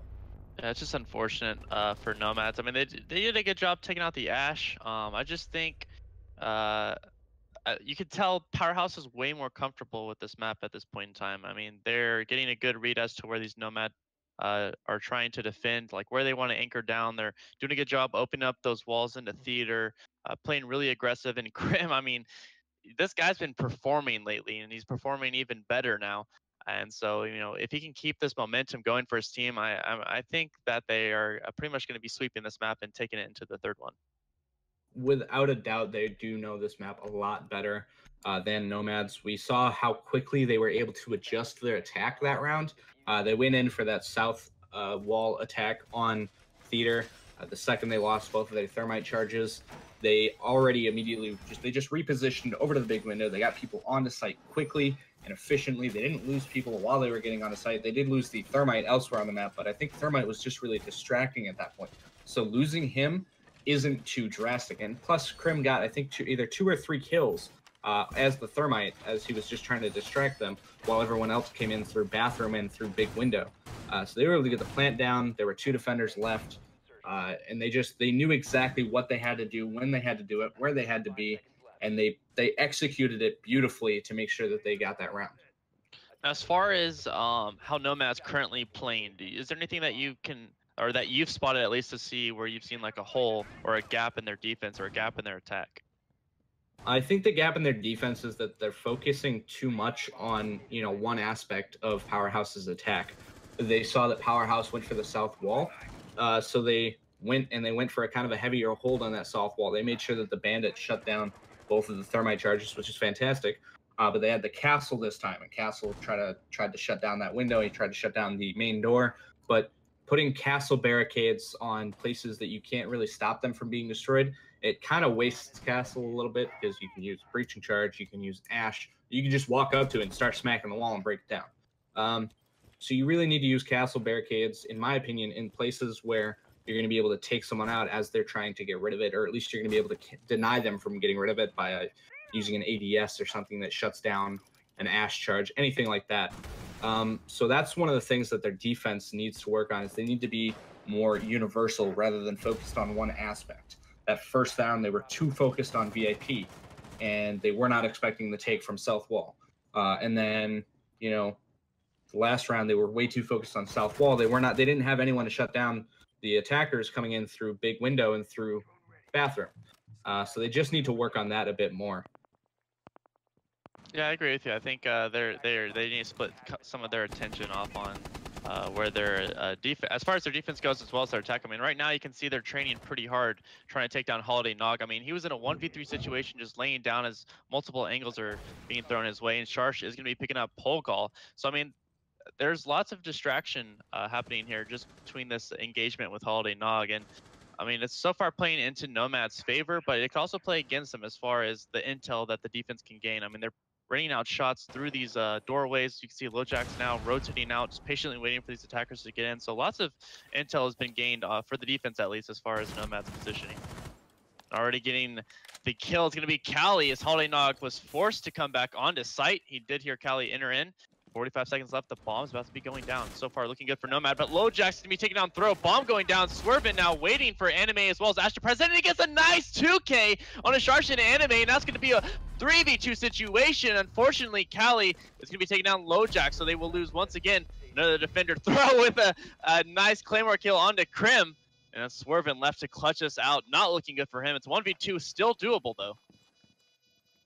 Yeah, doable, but it is going to take a bit of work. Both of the attackers are kind of in the same position. I don't think they have another Claymore on that door down there. Krim is going to, or Cali is going to be sitting on the stairs there. He does spot out Swervin pushing across, but then Swervin's going to run out, and, you know, they had a crossfire on him. Euphoria does get the kill.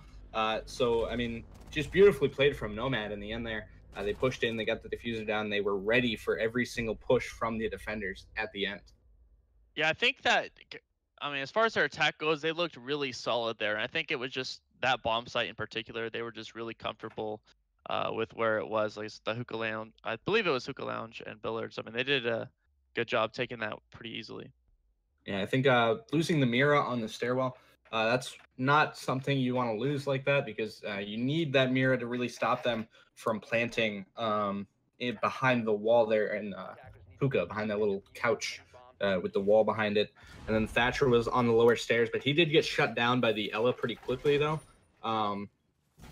So I think the main mistake on that retake was Ella just running right into a Claymore, or not Ella, Pulse as Krim as Pulse.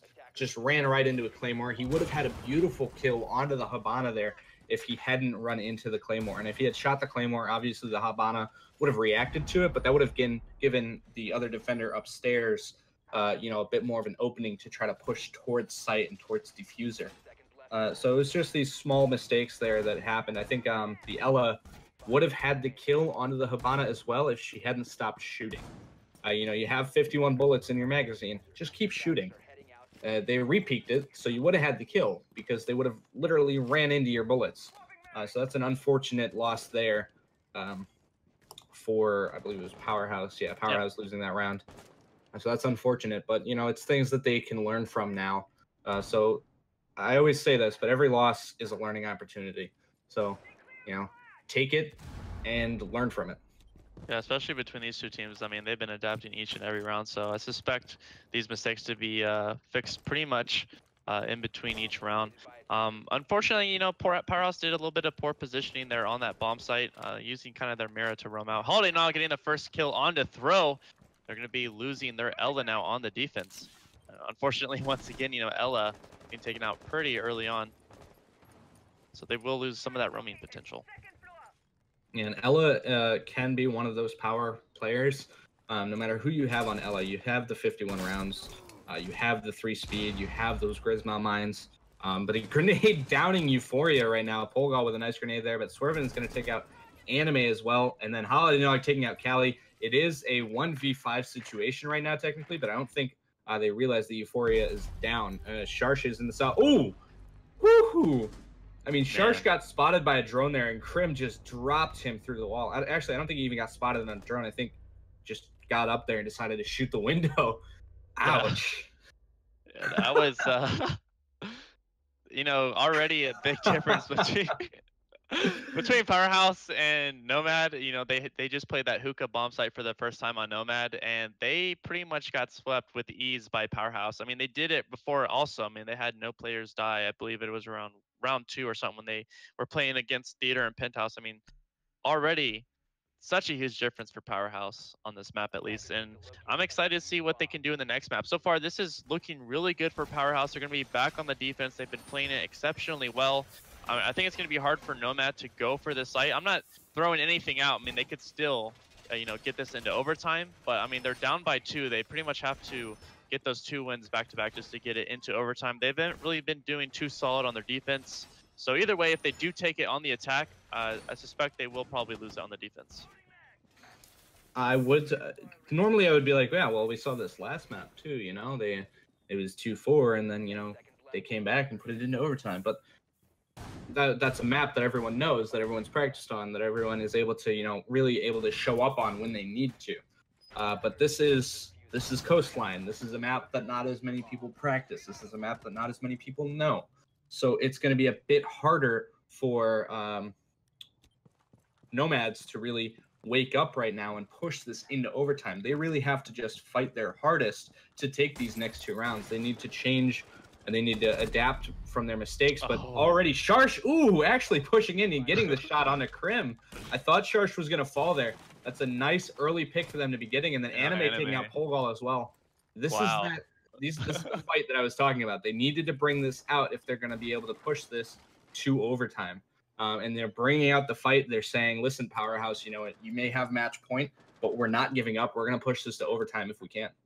Yeah, it's nice that they're not even trying to play conservatively like we've seen them on the attack, playing really slow already. I mean, they went in, took charge, got out those roamers, and now all they really have to do is start to deal with these anchors. And at that point, you know, it's going to come down to the defense against the ropes and how well they can play it out. I mean, pretty much they still have Holiday Nog.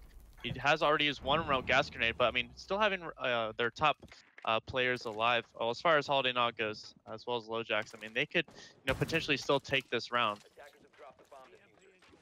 I mean, Powerhaus definitely has the potential to take this round, but you know, it's not just losing people; it's losing morale when you start losing people that early.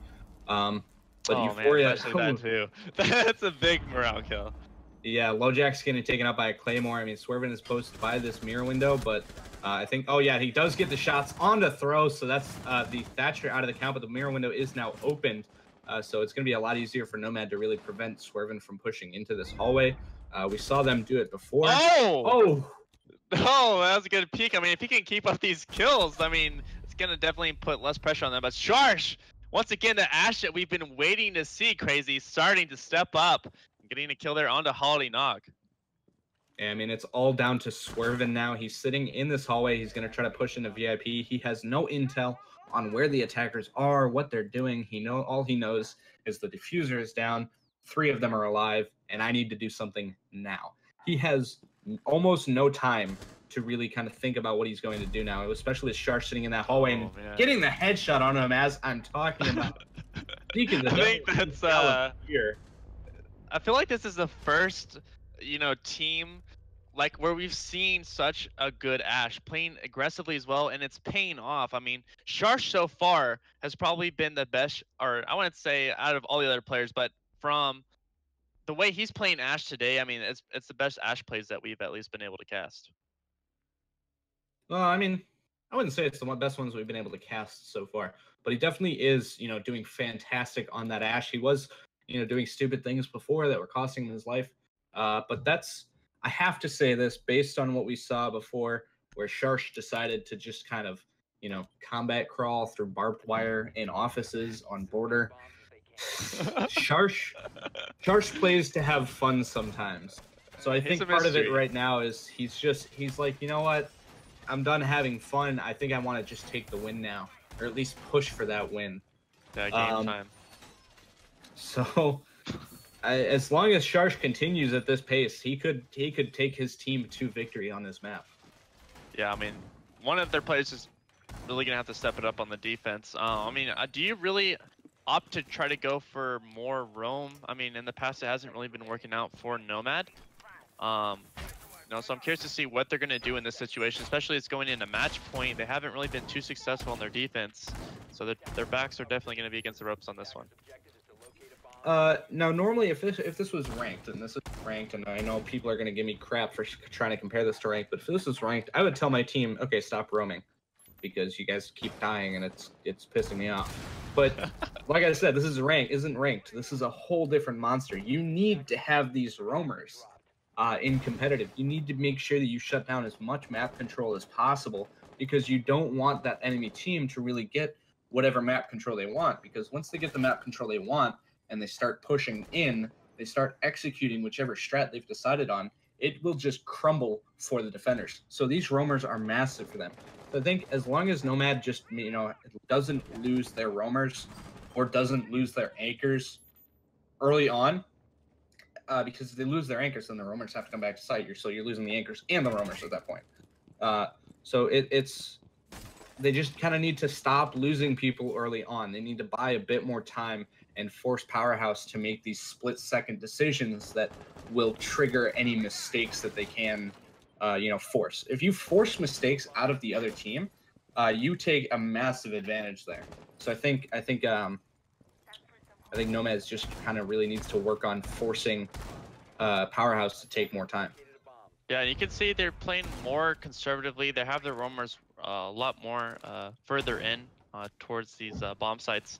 So, just already having that change has already made an impact in this round. I mean, so far, Powerhaus has been able to take these sites around a minute. Charge! Here's a break in the castle barricade. Gets a nice nitro cell into him. That's a big kill there. Look at this. Look at this. Hi. Yes, we see you, baby. Doing the work. Hello there, Sharsh. Oh, that was a beautiful C4. And that's one of those things. So I did say you want to have those castle barricades where you're able to deny people from opening them. So they heard that the Blackbeard was smacking it to open it. They heard the Blackbeard smacking it, and then they were like, well, C4. It took out Holiday Nog, and having a Blackbeard on this big window is essential for this strategy. If you don't have the Blackbeard, it makes it a lot easier. Ooh, and LoJack's taking a Sharsh as I'm saying that. So, they do get payback for that kill onto their Blackbeard, and then Polgal, I believe, just downed Euphoria, but he doesn't realize it. For those of you that may not know, you do not get points on your screen by this rule set, by this HUD setting. You do not get the points. But Cali taking out Krim now, and then Polgal taking out Cali. The trade's going back and forth and back and forth. Euphoria is still down.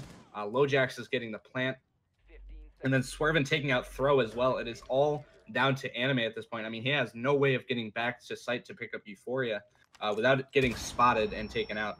So he's going to use an impact grenade, kind of try to distract. And he takes out Swervin. LoJax pushes towards him. And the shots for Anime. He takes down LoJax, and it's all down to Polgal. He's on this big window here.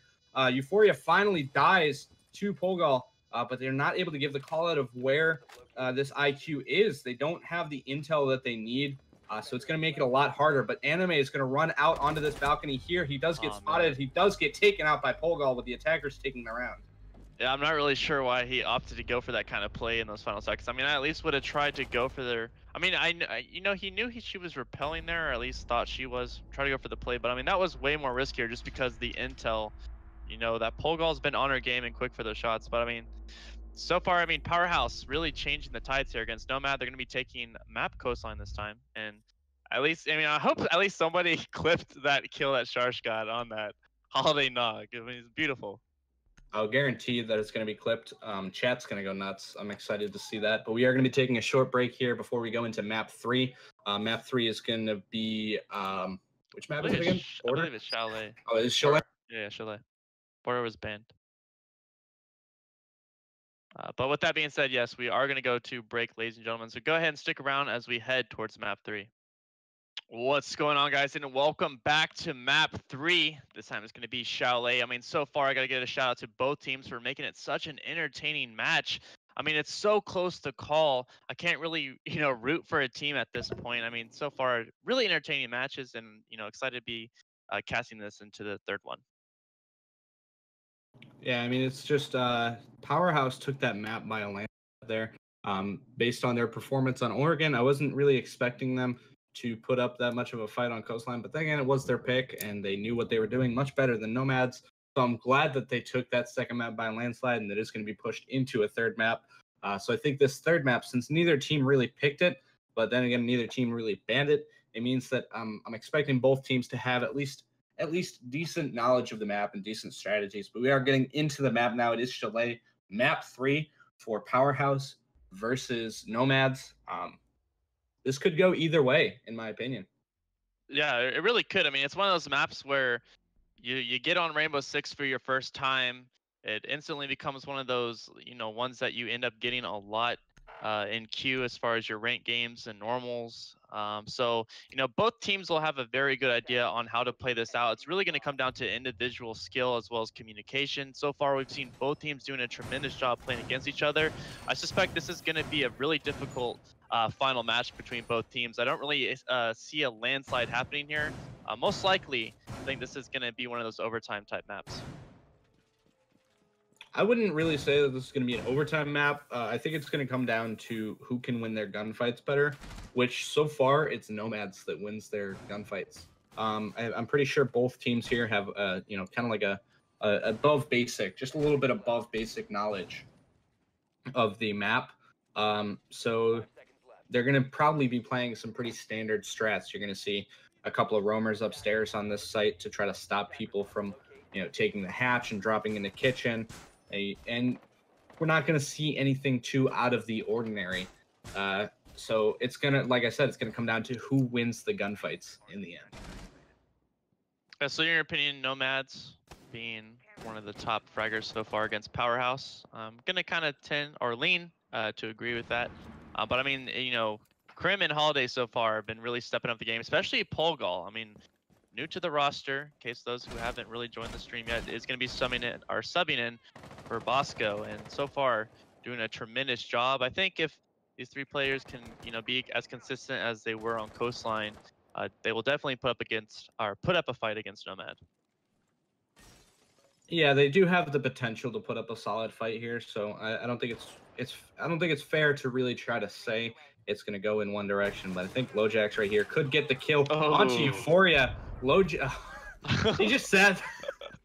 Sorry, it's kind of funny just watching the sledge come flying in. He looks away immediately, but then immediately spins back around. He just kind of like did a double take there. Got caught out with his hammer. Just got shut down.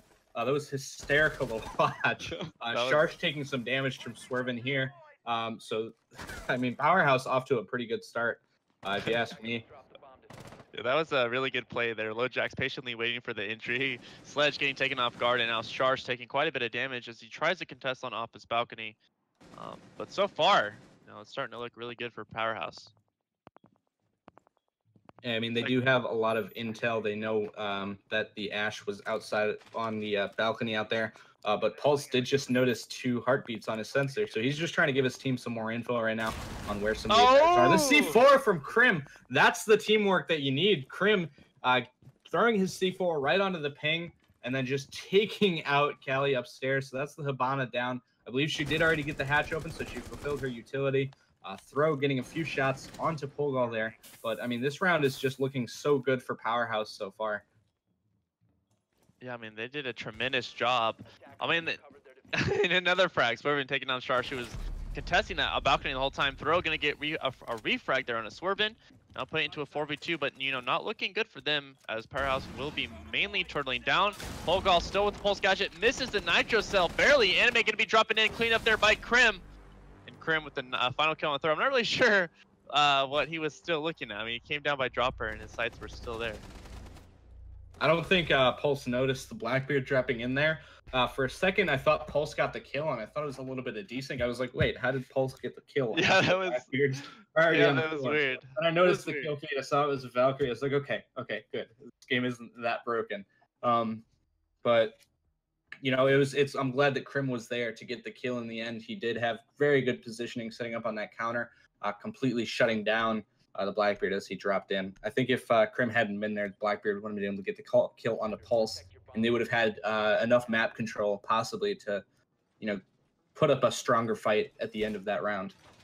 You know, surprisingly enough, you don't really see teams giving up Master Bedroom, but Powerhaus, you know, they pretty much gave it up. You know, they went for the bait there against Sledge. I think once they knew they took Sledge down, there wasn't really a reason to hold that Master Bedroom. I mean, all they had to do was put someone in kitchen, watch the dropper, and then, you know, using that Pulse Gadget pretty much won them that round. They had all the intel they needed on that second floor. So I'm not really sure why they didn't really have the breaching potential. I mean, they had their Ash there on the balcony. She just got taken out. So that was just unfortunate for them. So they didn't really have the breach to be really trying to play on a second floor level. And, you know, not really able to open up that environment really costed them that round. Yeah.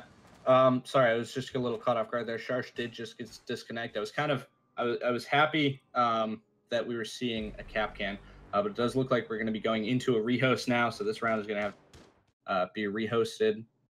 That's unfortunate. These rehosts can really drag things down a bit.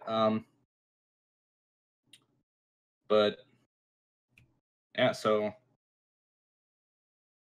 Yeah, so I guess, since we are going to get a rehost underway, we're going to go ahead and take a short break as we get this lobby formed up between both teams. It's going to be 2-0 in favor of Powerhouse.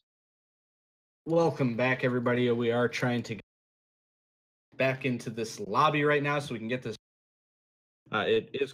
Sorry about that. It is currently 1-0 in favor of Powerhouse. That last round that we were about to start is going to be rehosted. I believe it's going to be the same operators at the same bomb site because, Sharsh did crash at the beginning there, which is unfortunate. The game does have its bugs here and there. But thankfully, we were able to rehost it and get this underway. That last round worked out beautifully for Powerhouse. They really did well at shutting down people every chance they got. I think the one kill that was in favor of Nomads, I think, was the kill onto Sharsh that was at lower stairs. Or no, what am I? I got this backwards right now. Yeah, Powerhouse against Sharsh. No, I had that backwards. Sharsh did. Sharsh was on the back. Who was it that got killed on that lower stairwell there? Are you talking about Throw? on I think defense? Throw Yeah, got yeah. no. Throw got a kill onto someone on that lower stairwell. Yeah, I think it was Swervin, I believe. Yeah, Swervin was the powerful roamer during that last round. So I mean, really well played from Powerhouse. If they keep playing like that throughout the rest of this map, then we could see them taking the series. But I'm not expecting a clean sweep though. I'm expecting Nomads to really put up a fight here. Yeah, we haven't really seen their attack yet on Chalet, so I'm expecting some big things. And already we're going to be getting back into this match. I know it will display 0-0. I think graphics, I've already changed some little things. But, Powerhouse will be leading with 1 so far on this map. So it's going to be 1-0 in favor of Powerhouse. This time they're going to be switching. They have to play out those same operators before the rehost. So we're going to see a Capcan this time. We have yet to see a Capcan tonight.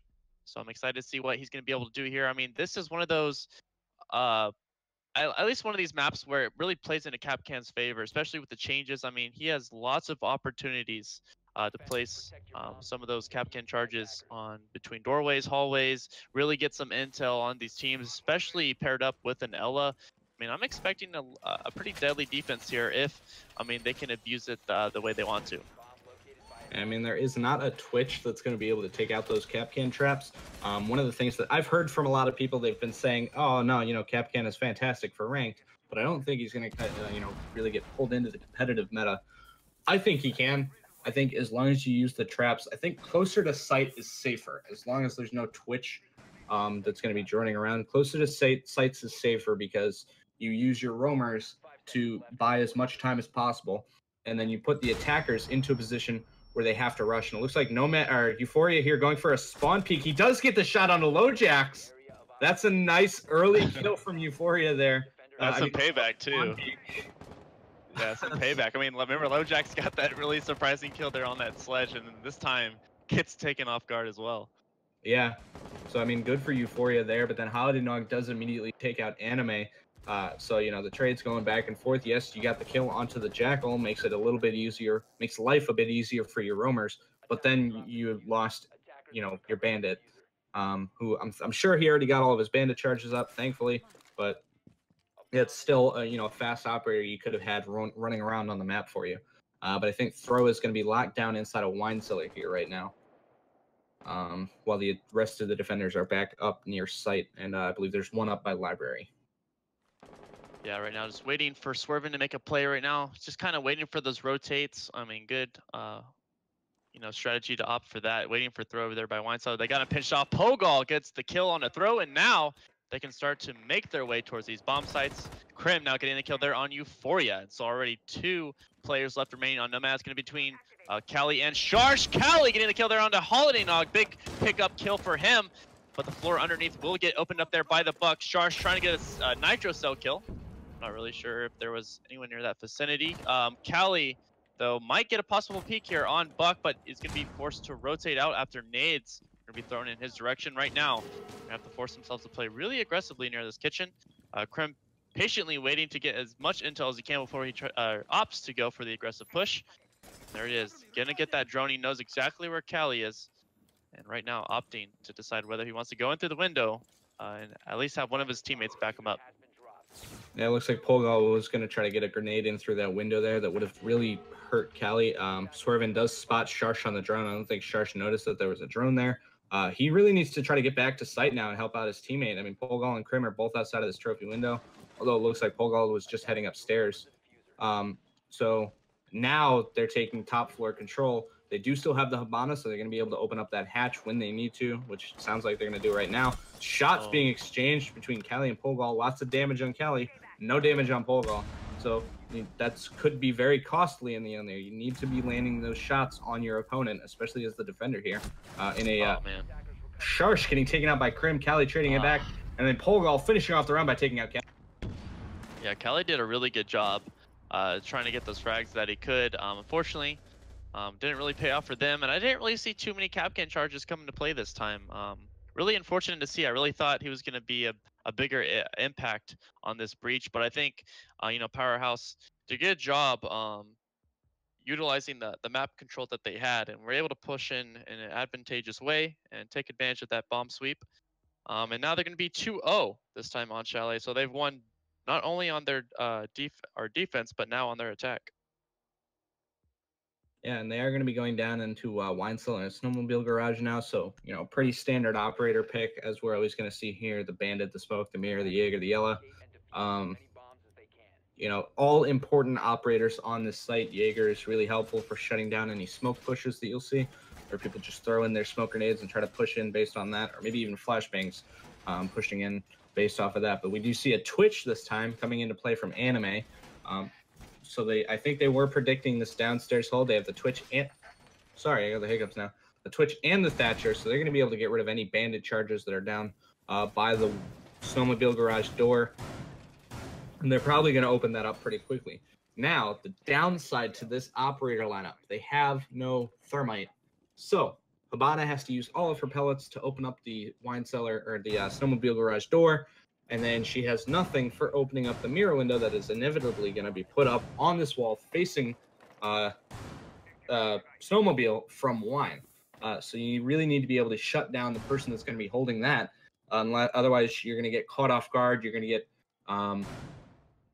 get shut down as you try to push in through that big door and go for a plant. Yeah, it's definitely going to be really difficult for them. Right now, though, it does look like they are going to be actually approaching their main garage. So not really going to go for Snowmobile unless they really need to go for rotate here. Swervin exchanging some shots, getting nicked a little bit, is going to force himself to rotate back up to second floor. So right now, Powerhaus actually using lots of roamers, but right now currently on that second floor. And so the attacking side, I'm not really sure if they know where they're at. I know they know they're above them somewhere, but I don't know if they're going to opt to try to pick them off. It's not too crucial at this point in time. Most of them are going to be stacked up near that main garage, and they do have quite a bit of cover as they try to press in. Yeah, I mean, we do see one thing I do want to note real quick is Sharsh is on a Blackbeard right now. Sharsh is on Blackbeard instead of Ash. You have Euphoria on the Ash now. Sharsh getting a nice deagle kill on the Lowjacks there. I think he downed him first and then just decided to finish off the call, or finish off the kill. Holiday Nog is now also down, so that's the smoke that's downed. So, I mean, it's looking really good for Nomads here in terms of attacking this site. They have a lot of ground. There's still Swervin and Krim that are upstairs. Holiday Nog is pretty low on health, and then Polgal is, full health, but, just sitting here safely on site. Now he's going to be putting up a late mirror window here. This can be pretty risky. Sometimes this will put you into a bad angle. So now he has this mirror window. That's going to give him a bit of an advantage when he's trying to look into this wine cellar here. It makes it easier for him to, watch this. He can sit here behind safety and get the intel he needs, and then, quickly peek around the corner if he really needs to. It was also good that they were able to get Holiday Nog back up. Definitely need that smoke still alive. Right now, you see the remote gas grenades coming out, trying to stall this push.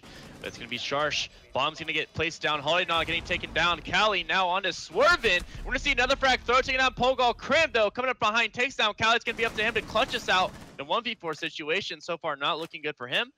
But, I mean, this is what we wanted to see. Nomad coming back after coming down from 2-0. But somehow Krim still trying to keep some life up, takes down enemy. I mean, if he's able to at least get the frags, I don't think he's necessarily going to have the time left to finish this out. He does get the trade at the end, though. There is a trade between Sharsh and Krim to finish up the round. So that's the first round for Nomad. Yeah, first round, congrats to them. I mean, I don't want to see it go into a sweep, but Powerhaus, you know, so far has been really looking really comfortable. I mean, they lost on their defense, but you know, I think they just had to go to the bomb site that time. It was placed there by wine cellars. That's a little bit more difficult to hold as far as the defense goes. I mean, the attacking side usually tend to be more comfortable attacking onto that bomb site just because there's so much action that can happen. I mean, you can open up floors from above. You can press in from main garage, press in from snowmobile garage. Lots of angles that you have to deal with makes it more stressful in these kind of situations. And this time we're going to see Nomad forced to pick the same bomb site as well. So I'm curious to see what this is going to come down to. I mean, Nomad was not actually forced into this site. They took this site completely by their own choice. They could have gone into Kitchen and Trophy before, but, you know, sometimes teams will see, you know, hey, we weren't really able to hold this site. Let's try the other site that we know. Let's see if we can get that one down. And then, you know, you just want to make sure they're actually getting these rounds. You don't want to just be stubborn and be like, no, we have to hold this site, only this site. No, you can change which site you're holding. Just make sure that you're comfortable where you are. And like you said, the attackers can be a bit more comfortable attacking on that site, especially when a Twitch drone opens up a mirror window, you know, 30 seconds into the attacking round. Or Yeah, 30 seconds in the action phase, I should say. Yeah, it makes for a bad day for that defense. But Powerhaus already going to be making their way near on second floor. Good choice for them. I mean, last time they actually were on their defense, were playing up on that second floor. So, you know, they're going to go for this top-bottom approach versus where we saw Nomad pressing in mainly from the first floor or basement. So, you know, this is going to lead them to potentially kill some of these roamers. Right now, Ella, as well as Anime, patiently waiting here by fireplace. Usually a very common spot for roamers to be on this map, especially with this bomb site selected. Yeah, it's a pretty common spot, but at the same time, you know, you've got Swervin who's going to be droning out for himself now. So, you know, you can mark someone, but, you know, they can move before you get off your drone. The time it takes you to get off of your drone after marking someone, they've already repositioned. So it's not the smartest move. We've seen them, you know, take advantage of it in the past where they droned in for themselves and then somehow got the kill still. But this time it does not pay off for him. He does not get the kill on Anime. So now Anime and Throw are just wasting Swervin's time up here. And they're buying a lot of time by doing this. I think the attackers are trying to move in through Big Garage, possibly through Trench. The Wine Cellar site, I believe, is a bit of an easier attack now because most people just kind of prep for a snowmobile garage take. So we are seeing the attackers getting set up over by Big Garage. Yeah, and LoJack's getting the frag onto Throw. They will be losing their Ella defender, so this is what they're trying to do, is take out these roamers. Anime, though, taking down Swervin. So, you know, we see a roamer punishing one of those attackers, but Polgal is going to get the free frag onto him. So now all the attacking side really has to deal with is these characters currently anchored down on this bomb site. So now Powerhaus really needs to hurry up and get down to this bomb site. 50 seconds left in this match, but still they have lots of gadgets at their disposal. It looks like they are pretty focused on trying to take from Big Garage here. You've got Holiday Nog in this hallway. He's just trying to suppress these defenders as best as he can. It looks like there's two of them inside of that stock closet there. Smoke and Bandit are both inside of there, so we do see a smoke canister coming out to try to stop a push. Now, with less than 30 seconds left in the round, Smoke can completely deny a push from that door over there. I mean, and then Holiday Nog taking out Sharsh, though, so it is all down to Smoke and Bandit. Callie taking out Krim. I believe he dropped through somewhere. LoJax is going to get down and taken out by the smoke canister, so there's 13 seconds left. There comes Callie taking out Polgal. It's down to 2v1. Holiday Nog left alone with 6 seconds left. He has to try to push in, has to try to get the diffuser, has to try to get these kills. You know, these angles that these defenders are holding, it's not looking too good for him. Euphoria not actually getting the kill in the end there. They did run down the clock. Yeah, I mean, that was good by them, too. I mean, unfortunately, Powerhaus, you know, they did what they needed to do. They took down the roamers. Unfortunately, they just did not make use of their time. They delayed it out way too much, played way too cautiously on that second floor.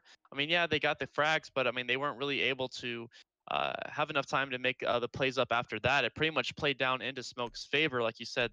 He had his 3 remote gas grenade charges. All he had to do was place them right there by dropper, right there by the floor, because he knew that was the only place they could really attack from. So, I mean, Powerhaus pretty much sealed their fate at that point. Yeah, and this is one of the things that I've noted in the past for several other teams. I'm going to note it now for Powerhouse. Don't take so long on your attack. They have a smoke. If you put it down to 30 seconds on the clock, guess what? That one smoke can shut you down for the rest of the round. And that's what he did. He put his smoke canisters up on that doorway, and not just on the doorway, it was right underneath that hatch too. So they tried dropping in through hatch, and they still got taken out. So that smoke can be a massive, massive, clutch for the defending team as long as you save all three smoke canisters for that last 30 seconds, which they did. Yeah, especially with just knowing that. I mean, with that kind of game sense, you know, he's got 3 gas grenades. He could stall it out to X amount of time. It drew into those final moments, so you got to account for that. If smoke's still alive, be like, all right, there's 50 seconds left. We have to at least bait the smoke grenades right now. Otherwise, this is gonna be a loss. I mean, we wasted 20 seconds sitting around by that doorway. We weren't able to do anything with that. I mean, you pretty much lost it at that point. But I mean, good job so far for Nomad. I mean, they brought it up 2-2 now as far as score. I mean, it seemed really bad for them at first, but now it's starting to look a lot better for them. Yeah, I mean, as long as Nomads keeps at this pace, they'd have taken the last 2 rounds. So they just gotta keep. I think they've figured out what it is that they needed to change a bit. However, we did see a pretty clean sweep from Powerhouse last time on this bomb site. So I think Nomad really needs to understand the mistakes that they made when they were attacking this site before, and just adapt to it, make sure they don't make those same mistakes, or just completely change up the way that you're attacking, because the defenders might think, hey, well, they're just going to do the same thing, we'll do the same thing too. So if you do something completely different, that could give you another pretty big advantage against the defenders. But we do see Polgal again on this pulse. He's pinging, so that means the C4 is probably going to go flying up at that pretty soon. Nope. They did walk away, so Sharsh walked away, saved his life there, in my opinion. I mean, Fuse, you can flush them out of those sites, but if you've got a pulse down below, he's going to be able to flush you out. There comes the Fuse, the cluster charge. It's not going to damage or kill anyone just yet, but it does put Polgal out of position. They did not really capitalize on. Oh, there it is. Throw just capitalized on it. I mean, Polgal got put out of position, and now the pulse is down, but then Krim trades it back by taking out Anime. You know, I think already the difference between this attacking side is the fact of the characters that they're utilizing. Lots of breach potential. Last time they opted to go second floor, but I mean, they didn't have any characters to follow up on that kind of breach. I mean, the floor, they had no way of really opening it up. I mean, their player had already died last time. LoJack's now taking down Euphoria, so this time they will be losing their sledge, unfortunately for them. But I think they have enough opened up that they want to proceed to play on second floor if they want to. Krim, though, Cali, rotate out to gaming room, taking down LoJack, and now it's going to be a 3v3 situation. 30 seconds left, though. They still have a smoke alive as well. Swervin taking down throw. Cali now back on his Swervin. It's going to be up to Krim and Holiday Nog to clutch this out. Plenty of time for them to win this round, especially with having a smoke alive. I'm going to steal a page out of your book real quick. Throw just his life away. He pushed in there. He tried to push the punished severely for it. So now they're going to be pushing in from here. There's some coming out. Krim is going to push up. He's going to get taken out. There's smoke canisters over there, though. It does take out Cali. Sharsh pushes in through, and he gets finished off by Holiday Nog. Yeah, it's like a repeat of what just happened last time on the defense. I mean, 30 seconds left on that clock. Not really able to get into that bomb site.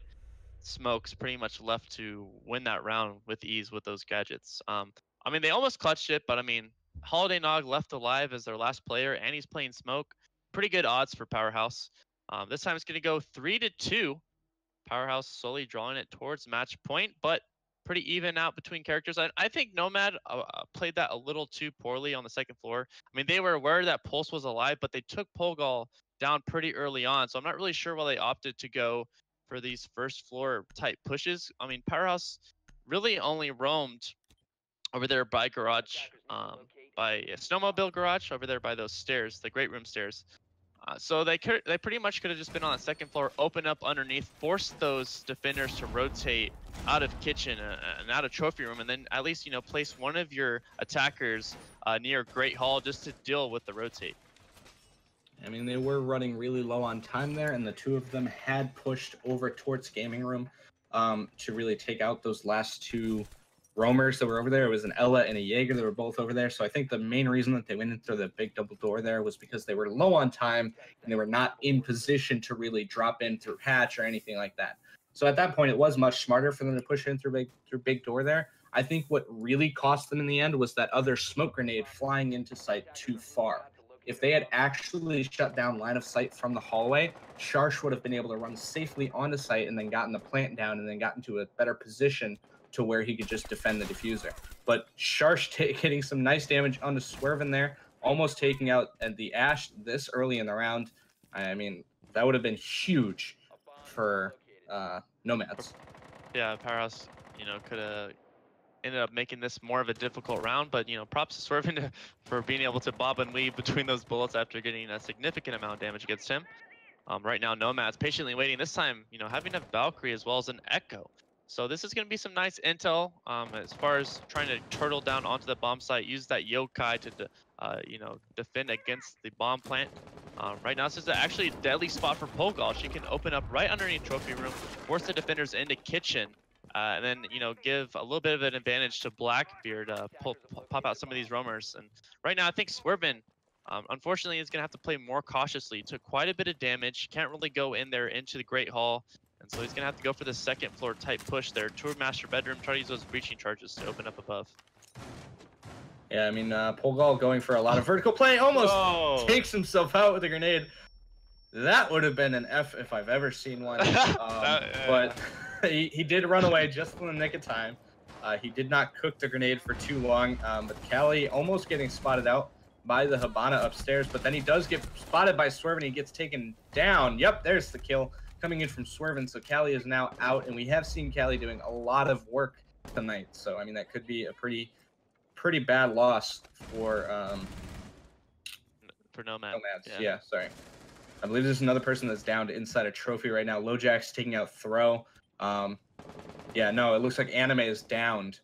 So they really need to be able to get him back up if they're going to have any kind of fighting chance for the rest of this round. Oh, yeah. Holiday Nog now onto Euphoria. Sharsh, though, getting the refrag there onto Krim. Going to be trying to use that yokai. And unfortunately, going to play against him. Polgal with a nice final 2 frags on the Sharsh as well as Anime. I mean, the Echo just went prone. He went onto his drone to try to stop the diffuser from being planted, but the hole was already opened above him, and Polgal just kind of executed him from above with the pistol.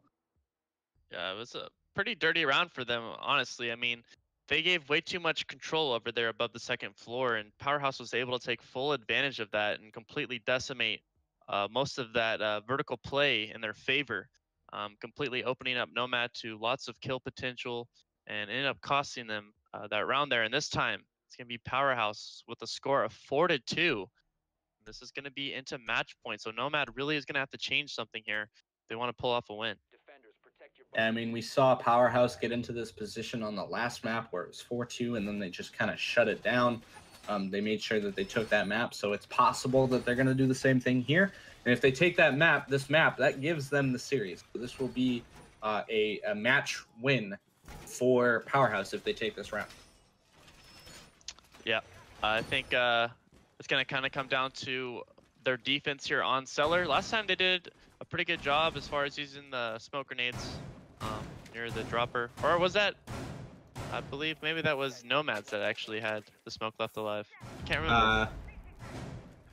Yes, it was. Yeah, so if they can, use that same play again, definitely going to be viable for them. It's just going to kind of come down to how this attack goes. So far, especially with this bomb site, both teams have been really slow to get on there, and these smokes end up punishing them. So it's going to kind of come down to speed here, but, it's kind of hard to do that, especially when you're set up for match point. Yeah, and LoJax is sitting inside of this. He's sitting right next to this doorway again, hoping a sledge comes flying past him to catch him off guard. But unfortunately, there was a claymore that was placed there to make sure nobody runs out. So now LoJax is just kind of sitting there for no reason. Although it looks like Callie could kind of soon... No, Callie pushed into Trophy now. So LoJax is just kind of wasting his time sitting there. Unfortunate. I would have liked to see another sledge come flying in and do a double take.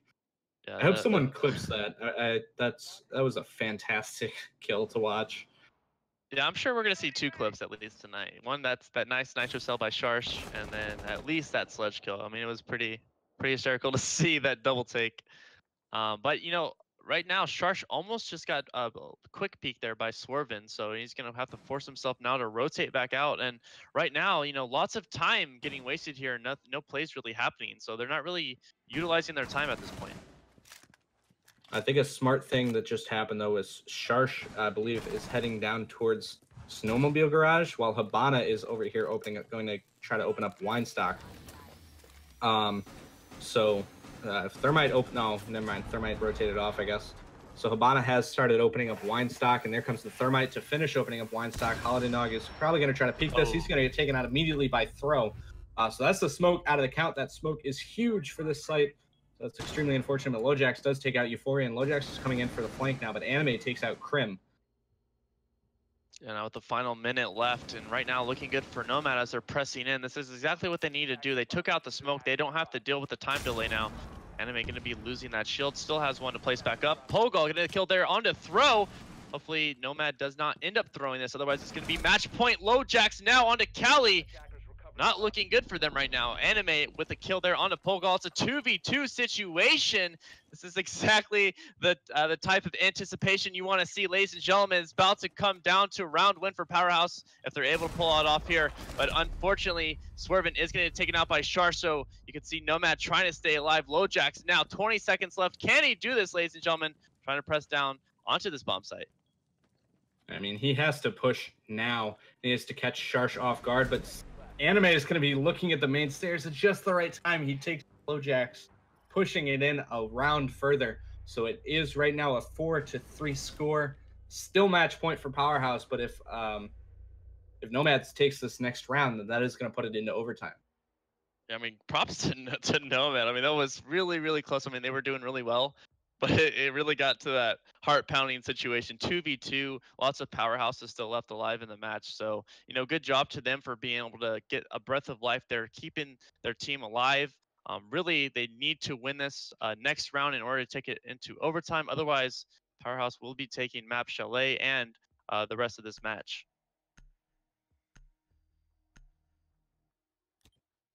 Yeah, sorry, I'm just distracted. Our admin, our cameraman right now is speaking some beautiful Spanish to our players to tell them what the score is.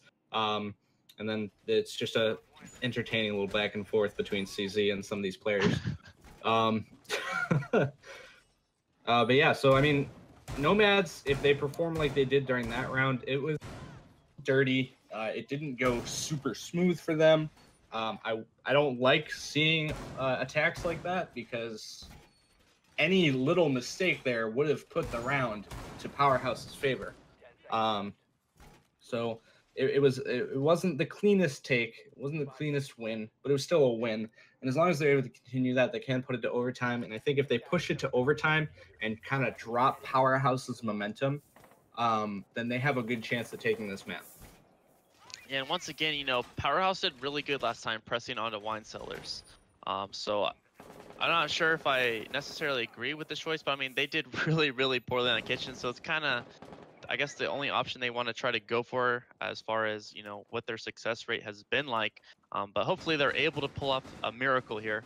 And you can already see Powerhaus getting some positioning here onto that first floor. Swervin patiently waiting for some of these roamers.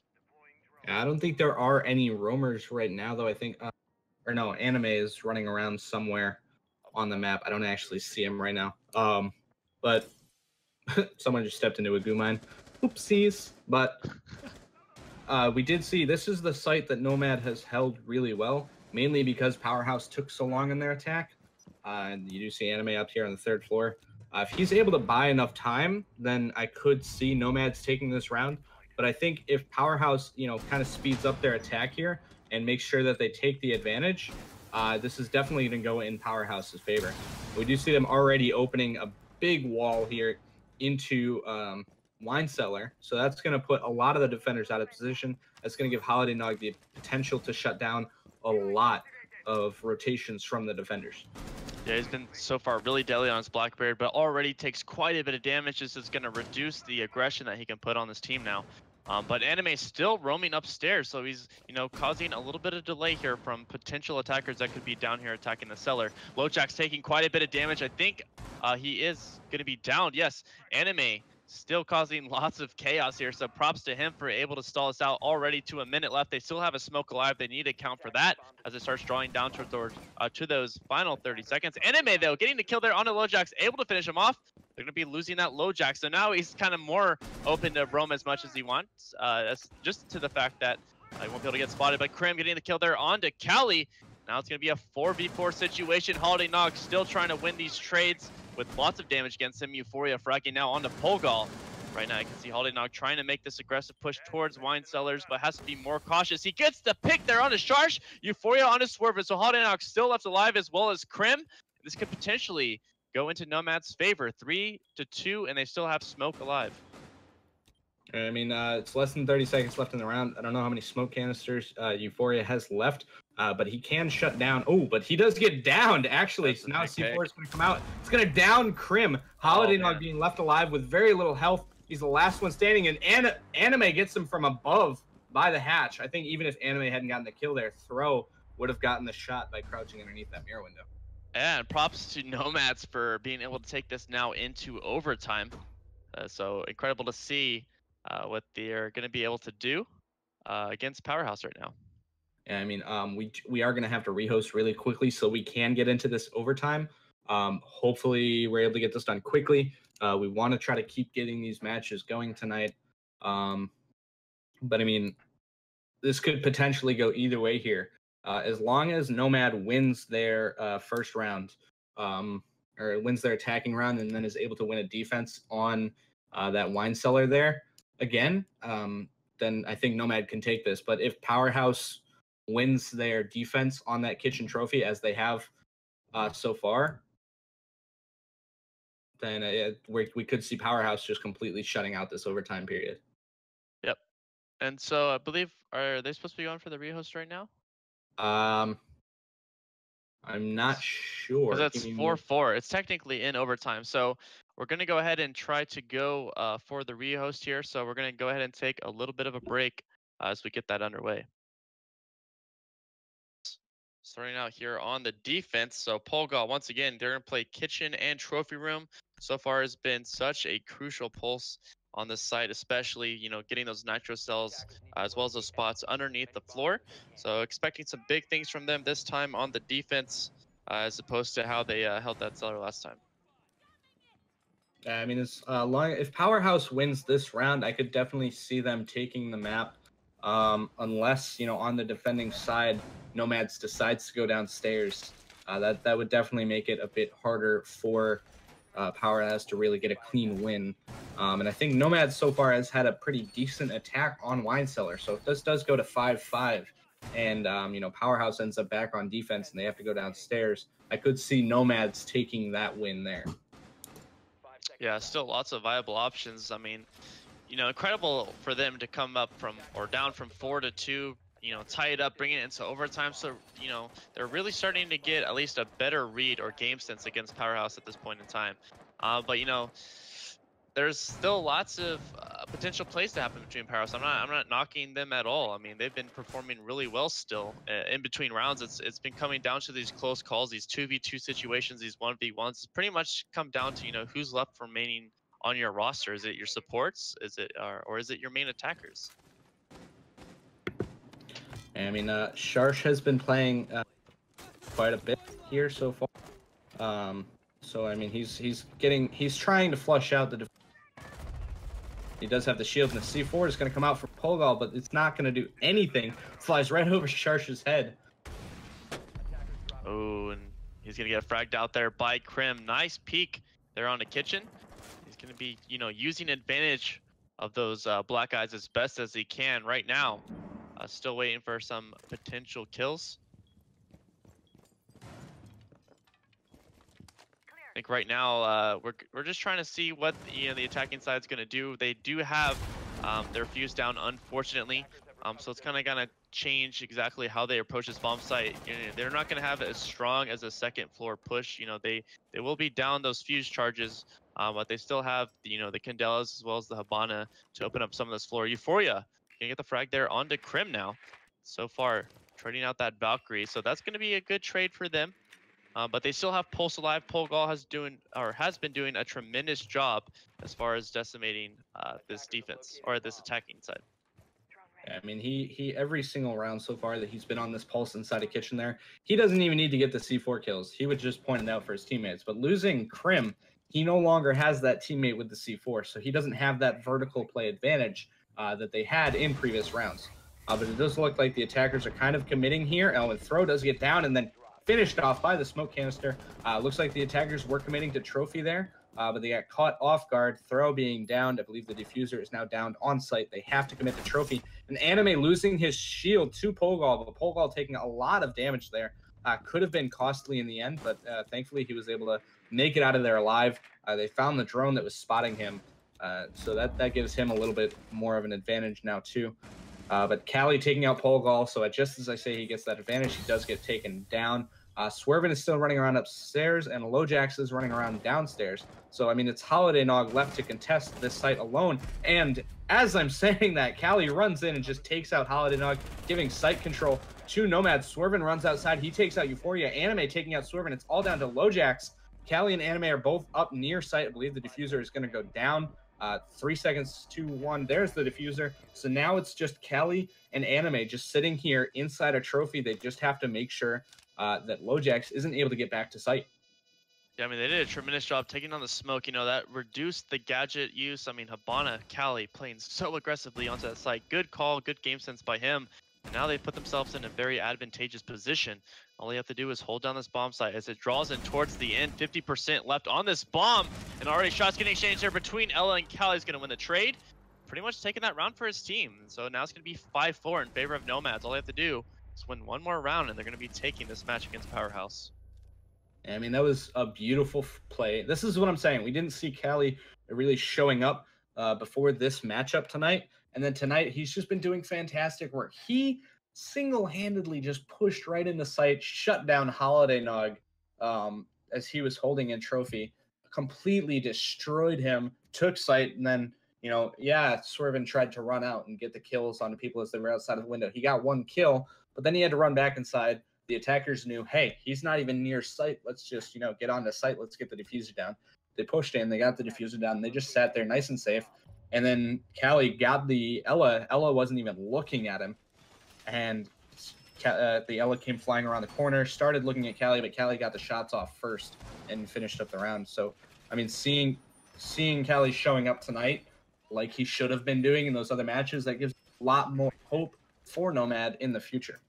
Yeah, especially at the fact that you know, he's kind of went in the sleeping phase and now he's starting to wake up, and you've already had most of your roster doing what they need to do, and that's just going to pack even a bigger punch for Nomad as it starts drawing into those final moments. But once again, Wine Cellars and Snowmelt Bill Garage will be selected as bomb sites, so lots of potential for the attacking side to still take this. Powerhaus so far has been really strong in their attack on this bomb site specifically.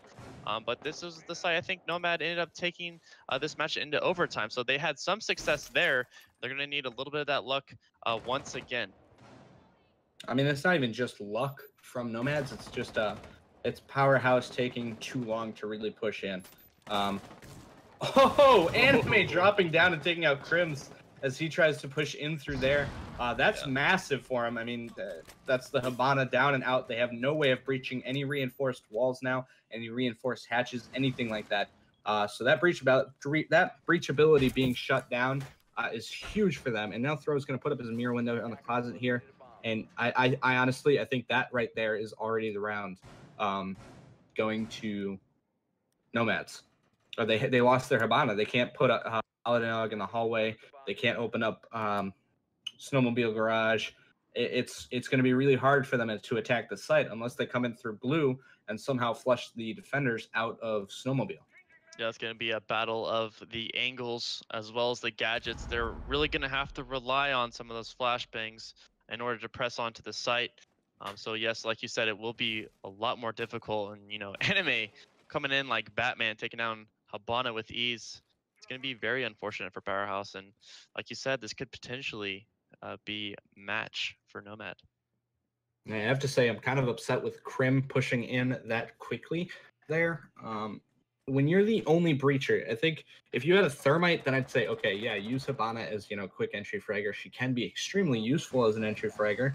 But if she's the only person on your team with the utility to get rid of a reinforced wall, she needs to stay alive as long as possible, or at least until she uses her utility. She should not be running in like that. Yeah, it's definitely not something they intended or opt for.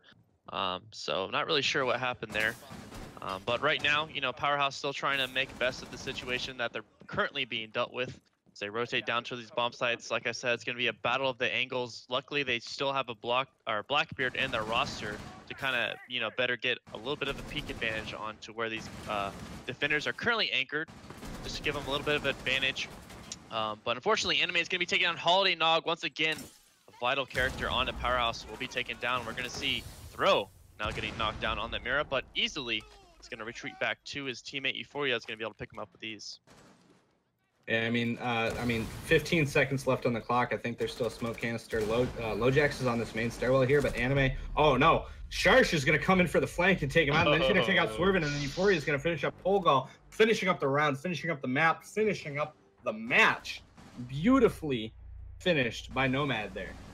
Seriously, what a game, what a match between both teams. I mean, they played their hearts out. I mean, grats to Nomad for coming back from a 4-2 on Map Chalet. I mean, they didn't really perform as well as we wanted them to see on Coastline, but once again, Powerhaus, that was one of their maps they selected, and they did it very fantastically. But, Chalet was one of those maps that we were, trying to predict, to get some or at least predict to see what was going to happen. It did end up going to overtime, so grats to Nomad once again for the hard fought victory against Powerhaus. Grats between both teams. Yeah, I mean, Ty, it looks like you might be continuing your little I'm right spree. So I might be a genius. No, I'm just kidding. What a game indeed. Holy crud. It almost took us 3 hours to get through match 1. So, folks, we are going to do a little change of plans, and we apologize profusely. But we are going to move the second map the second match of the evening to an off-stream game. So if you guys are here for that, we apologize greatly. The VOD for that will be available on YouTube over the weekend. Again, we are very sorry. And instead, we are going to go straight to the match that was supposed to be starting in about 20 minutes anyway. Flipside versus Most Wanted. We're going to be bringing in Talon and a mystery caster for tonight. So please stick around for that. We're going to take a short break. Guys, you have anything to say before we get off and wait for the next match? Get off is not a good terminology to be using here. But also, thanks for having me tonight. I'm happy to cast Friday instead of just a Wednesday for once. I'm happy we got to see a Coastline tonight. That was exciting to see. But yeah, so that's it for me. Yeah, really good games. Well, folks, thank you so much for joining us. Maddie, Crazy Man, you've been seeing their name pop up. Go follow them on Twitter. And we will be back after a short break with number 1 Flipside Tactics versus number 3 Most Wanted. You don't want to miss this, folks. Stick around.